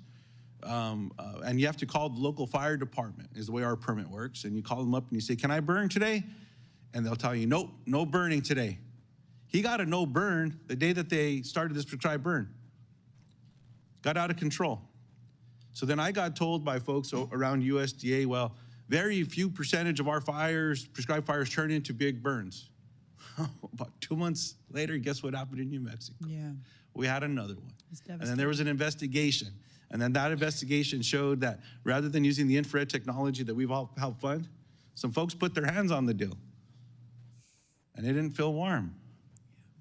And they walked away. And the winds kicked up. And we know what happens when a little coal gets a little bit of a breeze. Sometimes we do it ourselves, give it a little breath. There's got to be a better way about ensuring that the technology that we can secure, the firefighters are going to get paid properly, but that we're going to follow this so that this does not happen anywhere in America again. And I'll close with this, Mr. Chairman. I very much appreciate, Mrs. Rollins, your commitment to working with Governor Noem or with FEMA and making sure when these programs exist that money gets out the door to the families that need it most. So just thank you for that. Good luck with everything. And again, Representative, honored to have you here today. Thank you, Mr. Chairman. Thank you, Senator. Senator Moran. Mr. Chairman, I would defer to the senator from South Dakota, the majority leader. Otherwise, I will feel too much pressure to be brief. Well, they told me that the majority leader was here, and it is customary that he goes, but he was trying to show his servant leadership and let you go. Well, I was trying to do the same thing, and I defer and yield to the senator from South Dakota. Okay, Senator Thune, and I think it's a real tribute. Senator Thune right now is a busy person, Yes. trying to get the railroad going here and doing a lot of different things, but it just shows how important agriculture is, not only to him, but to his state. Yeah, Moran's just trying to get one up on me here, you know that. But thank you, Mr. Chairman, and thank you, Ms. Rollins, for willingness to serve. This issue is incredibly important, as you already know, to the folks on this committee. It's the #1 industry in our state of South Dakota. And so we know you're going to be great in this job and look forward to moving you along and getting you confirmed and off to work. There are several things that need to be worked on. We have a record trade deficit in agriculture, which we've never seen that before. It's been one area of our economy that we've always had trade surpluses. The emergency relief program has not worked well. There have been a lot of glitches that need to be smoothed out. We want you to jump on that one as well. And I would say among the issues that I want to touch on quickly, and you've been here forever, and so I'll try and keep this brief so my colleague from Kansas can ask questions. But I want to touch on a couple of things that are really important in my home state. As you know, I've been a longtime supporter of mandatory country of origin labeling for beef products. And I would just say that South Dakota cattle producers work really, really hard and tirelessly to produce some of the highest quality beef in the world. The system in which producers operate needs to be fair and transparent, which is, I think it's critical that we take the steps to pass legislation tasking USDA and USTR to find a path forward on mandatory country of origin labeling. So if confirmed, will you commit to working closely with my office as well as with the U.S. Trade Rep to ensure a WTO compliant path forward for mandatory country of origin labeling? Yes, sir. I look forward to that, and hopefully I can be a value add and a consensus-driven approach to that. And I really appreciate your leadership and passion for this. Thank you. Appreciate that very much. We'll look forward to that. As you know, the Black Hills is an important timber producer, and timber processors and communities depend upon the Forest Service for nearly 80% of their raw material. And in turn, the Forest Service depends on the capacity of the processors to care for and manage the forest. And I know this has been touched on already, but I want to talk specifically about the Black Hills. Since 2019, the timber sale program on the Black Hills Forest has been cut drastically. In fact, sales announced for this fiscal year are approximately 25% of what is allowed for in the current forest plan. In 2021, one of the 3 primary sawmills in the Black Hills closed, citing a lack of U.S. Forest Service timber sales as the primary factor. And today, the remaining sawmills are operating at 50%, incurring financial losses and trucking in material from other states. This is not sustainable. The Biden administration policies have decimated the timber industry, forest products industry in the Black Hills of South Dakota. And it's not sustainable for companies, communities, or frankly, for that matter, for the National Forest. We have got to manage our forest in a way that reduces the wildfire risk that exists out there. We're starting to see evidence of another pine beetle epidemic in the Black Hills. And so I guess my question is, if confirmed, will you commit to work with us quickly and the entire delegation of the Black Hills National Forest footprint and the forest products industry to understand the issues at hand and to give much needed attention and priority and hopefully relief to what is a very dire situation in the Black Hills National Forest? Yes, sir. I've become acutely aware that not just in your home state, but in multiples of home states, this industry is just being decimated by current policies. I believe I speak for the larger administration and President Trump that is unacceptable, and whatever we need to do within reason and within the law to turn the ship on that, you have my full commitment and as much time as I can possibly give building the best team, getting our undersecretary in this arena confirmed as soon as possible. But we've already begun the path forward on that, and I really look forward to working with you ongoing and hopefully moving very quickly. Thank you. We'll work quickly to get you confirmed, and hopefully the people who will have direct responsibility for this. It is that urgent. I mean, this is an emergency. I can't tell you, people in the Black Hills and the jobs that go with it are really desperate. All right, finally, on the beginning farmers, it's challenging, I think, as you know, because of some of the barriers to entry to get into agriculture. And so making that easier, not harder, and less expensive, not more expensive, is something that we've really focused on. I've got a bill with Senator Klobuchar, which we can talk to you later about. But crop insurance has always been the foundation, the cornerstone of the safety net, and we've got other programs that we try to refine each time we do a farm bill. And this farm bill, which the chairman will lead us through, will be my 5th. And so as we do that, I would encourage you to work with us to find ways to strengthen and fortify the existing safety net programs and look at ways that we can provide incentives and encourage beginning farmers and young people who desire and aspire to become involved in production agriculture to be able to do so. So Sir, I so thank you for that. The average age of the farmer in America is 58 years old. That is not sustainable. If we hope to revivify and restore our rural communities and go back to our family farms, we have to address this immediately. And whatever that looks like, whatever all of the wholesale approach could be or should be, I will be the biggest advocate, the biggest cheerleader. I'll be in the White House all the time talking about it, all across America, working with all of you to fix that. I think it's of dire importance for the future of our country. Great. Thank you, Ms. Rollins, and thank you again for your willingness to serve. Mr. Chairman, thank you.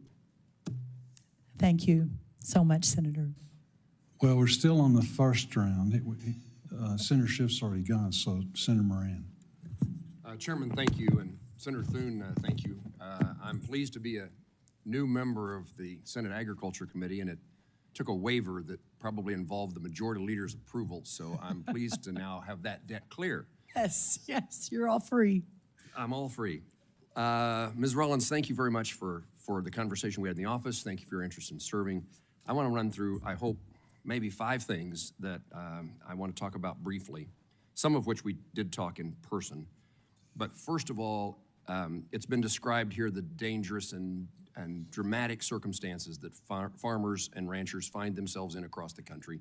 It's certainly true in Kansas. We have the same difficulties that everybody else has across the country with high input costs and low commodity prices. But I would add that almost 80% of the counties in Kansas are in a drought circumstance.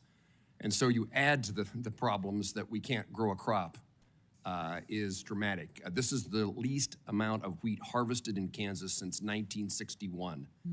And so there are significant challenges. It highlights what Senator Thune said about the importance of our risk management program, crop insurance, and it is perhaps as important as anything else that we will do. But our failure to pass a farm bill, and one of the reasons that I'm excited about to be on the Senate Agriculture Committee is this really does have to be our shot at getting the farm bill done. I can't imagine there can be another excuse, and we'll have an administration that's cheering us on, and Senator Boozman and Senator Klobuchar are 2 people I think that we'll see work together, and I pledge to do my part to accomplish that. But as a result of no farm bill and all these other problems, we passed disaster assistance, economic and natural disaster. I just want to again remind you the timeliness. Our farmers are going to their bankers have been to their bankers. There is not time for a farmer to have to wait to see what the consequences were. If we could predict, if you at USDA could tell farmers how the program is going to be administered, even before the checks are determined, that would be very valuable as they put it into their planning process, helpful to them and helpful to their banker. But I would remind you that in my view, and I think my colleagues, certainly my farmers at home, the way that disaster assistance was implemented in 2022 did not help the farmers who suffered the greatest losses. So the way that your predecessor implemented the disaster payments was very damaging, very discouraging, very disappointing. And we would ask you to do so to implement as the payments were determined in the 2018-2019 crop years. USDA dispersed the way that, and in addition to asking that question, you would also be complying with congressional law and intent. Yes, sir. We worked hard to make clear that whoever the Secretary of Agriculture was in whatever administration, they couldn't go back and do it the way that provided almost very little disaster assistance. So that's number one, and if you happen to tell me yes. I would, yes, and since we have Senator Thune still here, the quicker we can get our undersecretary approved in that lane, the quicker we will be able to move. Obviously, my confirmation as well, if approved, and I'll be honored. But we have already begun putting the team together that did this work under the President Trump first administration. Hopefully, my thought was that we won't have to reinvent the wheel. We can immediately begin moving. So that is my commitment, and again, I'll work all hours to ensure that that happens. Thank you for that answer. I also want to again highlight a few words that I mentioned in our conversation in the office. The National Bio and Agro Defense Facility. Yes, sir. So in Manhattan, Kansas, near Kansas State University, is this national center created as a result of the fear of an introduction of some entity, something into our food supply system that would be a terrorist act, and do we have the capability scientifically to respond? And that facility is a $1.5 billion facility. It employs 400 people, and it has greater potential than what has been developed between the Department of Homeland Security and the Department of Agriculture. And it has been transferred to USDA. It's your responsibility. And I would like if you could give me a point person now or a few days from now in which could become my point person on the National Bio-Agro-Science Facility. Yes, sir. I can't do it right at this moment, but I will absolutely get that to you as soon as I have the ability to do that. I don't know if I have to wait to be confirmed. If I don't, you will get that right away. If I do, hopefully that will come upon confirmation very soon. It seems to me that we should be working for your fast confirmation. That seems like a really good idea. Talked about. Let me highlight NIFA and ERS. So the Trump administration in the past decided that they wanted to help put departments, agencies, federal employees across the country, not totally centered here in Washington, D.C., the nation's capital. And NIFA and ERS agencies were moved to Kansas City. And there is, I think what happened is in the circumstances here in Washington, D.C., there were 650 or 700 employees. I'm told that there are 400 employees now in Kansas City, but I'm also, at least by press reports, only 20% of the people are actually working in the office. So if we want to have the kind of consequence in reviving rural America, other places in the country, this is certainly a Kansas issue, but it's a Kansas, Missouri, Nebraska, Iowa, where sometimes our farm kids can't get a job back on the farm, can't return to the family farm, but they want to work in agriculture, or it's a spouse of somebody who's on the farm. And having those agencies and their employees in places like Kansas and Missouri and Iowa and Nebraska creates opportunities that would not otherwise exist. And so, in my view, the purpose of the move was defeated in the reality of telling people, well, you stay in DC and work from home. And that fits in with what a conversation that a number of us had about actually getting USDA and other federal employees back in the office. I 100% agree with you. I am extremely excited to get our workforce back into the office, whether it's here in Washington or out across the country. I think that in the business that we are in at USDA, a customer business, and being available for our customers, whether that is up in Senator Welch's Vermont or my Texas or wherever it is, your Kansas, that we have people in the office. So that will be a very big priority of mine. Thank you. I'm involved in SAF, Renewable Aviation Fuel. We have introduced legislation, Farm to Fly. It has been made a part of the draft of both the House and Senate farm bills. And I would just ask your awareness that there is an opportunity for agriculture across the country as we begin to fuel the aviation industry. In Kansas, the air capital of the world, along with an agricultural center, has a great potential, but this is a potential for all farmers. As we talk about how to make sure if we've lost a market due to a tariff or as they struggle, we need every market we can get. And this is, it also requires a good definition from 45Z in the Treasury Department, which you've said you will advocate for. Finally, we have an ARS center, a research center in Manhattan, Kansas. The University of Kansas State University has a tremendous amount of agricultural research, and we would like to see cooperation between the two, including potentially the co-location of their work. The facilities for ARS are nothing that they should be. There's a lot of work that needs to be done, and there's a number of us, including the chairman of the committee, who are members of the Appropriations Committee for the Department of Agriculture, and we want to help you get better facilities, and I would just like to highlight the need for cooperation. If we're going to build a better or expand a facility, can we do it in conjunction with the local university and get the bigger bang for the buck? I encourage that discussion, obviously, as a proud agriculture degree from Texas A&M, and I'm still very close to the leadership there. In fact, our vice chancellor was hoping to be here today, but ended up having to give a speech to some livestock producers. I really look forward. My heart is with a lot of these universities, with all of our land grants across the country. That was a very fine answer. I like the response, except there was something you should have said about the importance of other land grant universities. For example, Kansas State University. For example, Kansas State, Senator. Yes. No, Thank you. I appreciate that, and I'm excited to continue that work with you. And let me tell Mrs. Kerwin, thank you for raising a great daughter. Oh, thank you, sir. So, Senator Schiff, 5 minutes. We're going to do 5-minute rounds now.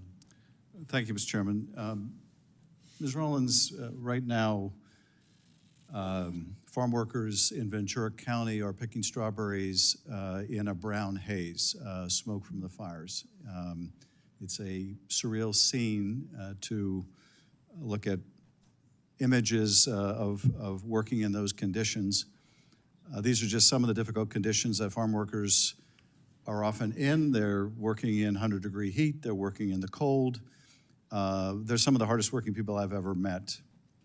And I want to raise the issue of the impact that mass deportations would have on them. First and foremost, on people who are working so hard to put food on our table, and just the, to me, grave injustice of deporting people who are doing such vital work to feed us. There's also the impact on their families.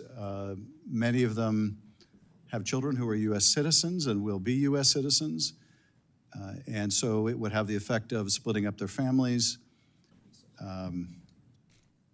And even if we set that aside, which we shouldn't, it's estimated that perhaps half of California's farm workforce is undocumented. So my question is, how are you supposed to farm? How are farmers in California supposed to survive if there are truly mass deportations in which half of the workforce is sent out of the country? How Americans don't want to do that work. It's frankly just too backbreaking. So who's going to work the farms? Senator, I know we talked about this in your office and had a productive, perhaps agreed to disagree, but still productive conversation, and I so appreciate that. We've talked about this within this committee in the last 3 or 4 hours as well. President Trump ran and was overwhelmingly elected on the priority of border security and mass deportation. He is, and his team are, I'm assuming, currently putting in place the plans to begin that process, of course, first with those who have committed criminal offenses once they have been here. The American people have asked for a secure border and a system where they do not have to be concerned with the millions and millions that crossed here illegally and brought a lot of strife and unsafe communities to America. And I know this is not the committee where we discuss this, and I know you probably, the last thing you want to do is get into a debate right now over it, because I sure don't want to, but let me answer your question. I will work around the clock with our new labor secretary, if she's confirmed, Lori Chavez DeRimmer.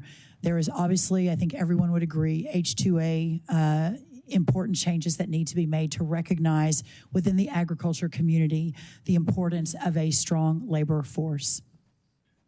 Well, I still want to get back to my question, though. If they're gone, who's going to do that work?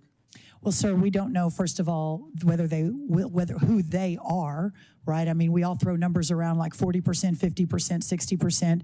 The answer is we just don't know.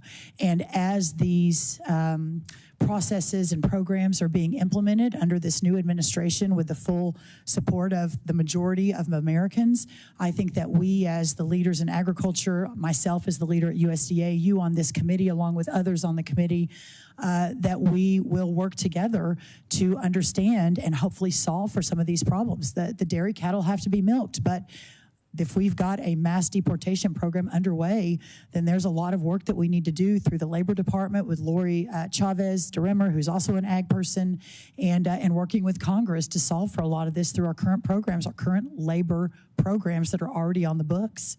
Well, let me ask one other related question on this topic, and that is, if we deport a large percentage of our farm workforce, farm labor is going to be scarce.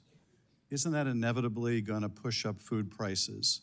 And if so, isn't that in sharp contrast with what the president said he wanted to do to bring down egg prices and food prices and everything else?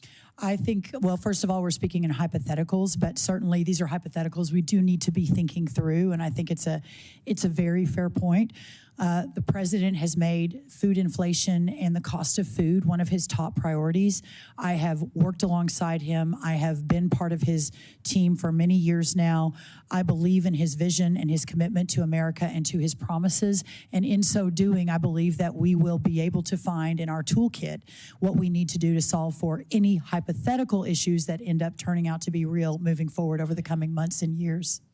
Well, thank you, Mr. Chairman. I would just say that I hope they're hypothetical. I do too. I fear they may be all too real. Mr. Thank Chairman, you, sir. I yield back. Thank you. Senator Klobuchar is supposedly on the way, so I'm going to ask one question. Yes, sir. And you're welcome to answer it. And then if any thoughts that you have as you close. And if she's here then, we're in great shape. If not, then we're out of here. I'm available all the time. You're doing a wonderful job. Thank you, Thank Mr. you for Chairman. this hearing has been really good. We've had great participation, and because of that, it just takes a while. Yeah, no, I'm honored. As you've heard, there's lots of questions, lots of concerns in farm country. And not only that, but, you know, people forget how broad the portfolio that you're taking on. You know, we could be talking about crypto, we could be talking about a lot of stuff. It's true. But we're not. But let me just ask you one thing about that I don't think has come up is the fact that America's producers depend on USDA's voluntary, locally led conservation programs and conservation technical assistance to implement the most effective conservation practices that meet their operations' unique resource concerns. Unfortunately, in recent years, the focus has identified a lot of other things that may be a top-down approach of pushing, prioritizing carbon sequestration, related activities over water quality, erosion control, and drought mitigation.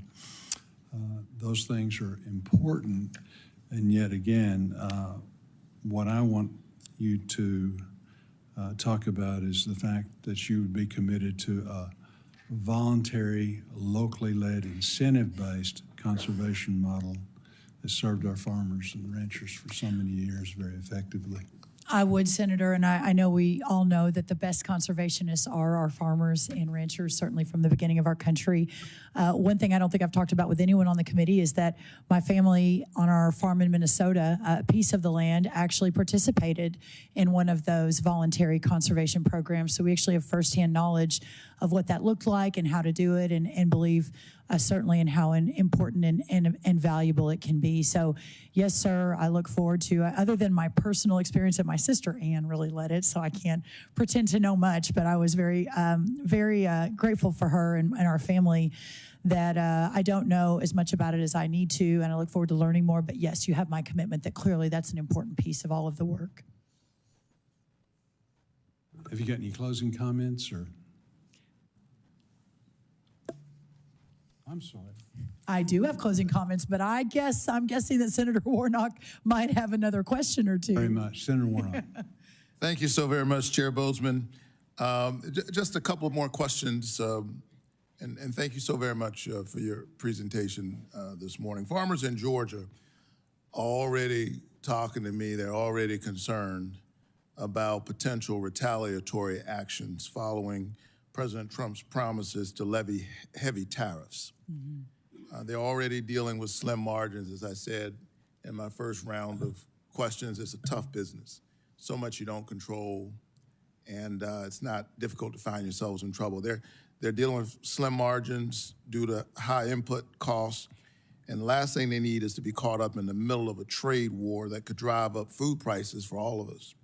If confirmed, what will you do from your position at USDA to ensure that Georgia's farmers and families aren't caught up in a trade war?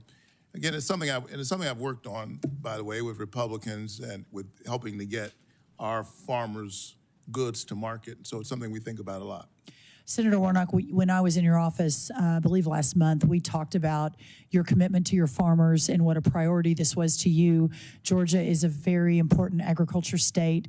So, you know, you're obviously pastoring a church and in the United States Senate, but I was impressed at your commitment to your ag community in your state and look forward to continuing to work with you. It's very clear that the coming tariffs, and I think there's no doubt that President Trump has been very transparent that he believes this is an extremely important tool in his toolkit to put America first, to revive the economy, to get us back to a place where he believes we need to be. And I agree with him and hope to help him execute that vision. But it also shouldn't be surprising that his heart and his commitment to our farmers and our agriculture community was certainly clear in the last administration. The number one answer from my perspective is working around the clock to expand market access and working on new trade deals and getting new partners from around the world. I have an undersecretary already named, hopefully get him confirmed, maybe committed and confirmed, Chairman Bozeman, but to get to him confirmed very, very quickly so we can begin to build those teams. The president is a consummate deal maker, and I feel very confident we'll be able to expand those markets, begin to peel back the trade deficit, and get back to trade surpluses, which I know we're used to. But immediately moving into the distribution of disaster relief, economic relief, the new farm bill that's coming out. I've already announced the undersecretary and put the team in place to be able to deploy that. Let me press on, just so I have all of the time. I agree with you that access to farm markets is critical. And in Georgia, we've got a lot of sectors that are relying on strong export markets, timber, poultry, pecans. Are you concerned that isolationist trade practices may harm our farmers' ability to access these foreign markets? I have full confidence in President Trump's ability to lead us on this, and hopefully he and many of you have confidence in my ability to help from the ag perspective. All right. I look forward to continuing to engage you on this if you're confirmed. Absolutely. USDA has a long documented and unfortunate history of racial discrimination, even recent history. I was proud to have secured funding in the Inflation Reduction Act to provide financial assistance to farmers who had previously experienced discrimination at the hands of their USDA farm lending programs. This was a meaningful step in rebuilding trust. However, USDA still has a lot of work to do, and this will only be more difficult following the new administration's executive order aimed at rolling back all of this progress. I was proud Congress passed my legislation in 2021 to require USDA to create an equity commission. And the commission's final report provides an excellent roadmap for continuing this work. Chair Bozeman, without objection, I would like to enter the USDA's 2024 equity report into the record. Thank you so much. When we met last month, you promised to read the equity report. Have you gotten a chance to read it yet? 90 pages and 66 recommendations. Yes, sir. Now, that has been about a little over a month ago, so please don't ask me to quote page 66, but yes. I'm glad you got a chance to read it. I understand it's been removed from the website or there's not access to it. I'm glad you got a chance to read it. Will you seriously consider the recommendations of the Equity Commission's report if you're confirmed? Senator, let me answer this way. I was really appreciative of the conversation. For me, more knowledge is always best. Understanding where everyone comes from, whether I agree or disagree, recognizing what's in the past is important, but also realizing the path ahead and how we forge the path. Will you consider the recommendations?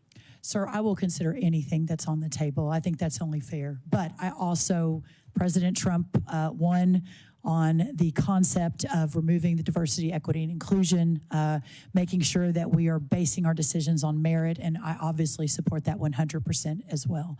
But I look forward, Senator, to continuing to talk about this, and my friend Alvita has long talked to me about the plight of black farmers in Georgia and other places around the country, and I'm always open to discussions, always. And may I say, there is no room for racism at the United States Department of Agriculture or any agency. In that regard, will you commit to recruiting more diverse employees who understand these communities, have relationships with these communities, so that we build trust between these communities and the lending office? Sir, my commitment is to recruit the best workforce in the history of the United States Department of Agriculture, period, full stop. I believe that will include many members of all different corners of our country. Do you think a diverse workforce and a high-quality workforce are somehow oppositional objectives? I think always hiring based on who is the best person for the job, who is going to do the most excellent service, who is best equipped to execute on all of the promises is the promise of America. But I also believe, to your point, and have long held, that ensuring that we give all people a chance to succeed and to thrive and for equal opportunity is a bedrock foundational principle of America. On that, you and I agree. Thank you so very much. Thank you, Senator. Senator Klobuchar.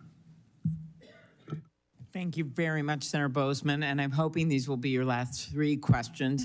Your family looks like they might want a break for lunch, but they've been very good back there. I just want you to know that. How have the teenagers been? Yeah, they're good. Just I haven't been able to look at them, so they haven't gotten any looks from me, so hopefully they've been good. According to recent reports, House Republicans already eyeing nearly $300 billion in cuts to the SNAP program, roughly 30% cut. Now that's just reports. So, and I think you've heard from some of my colleagues about how this is such an issue in rural America.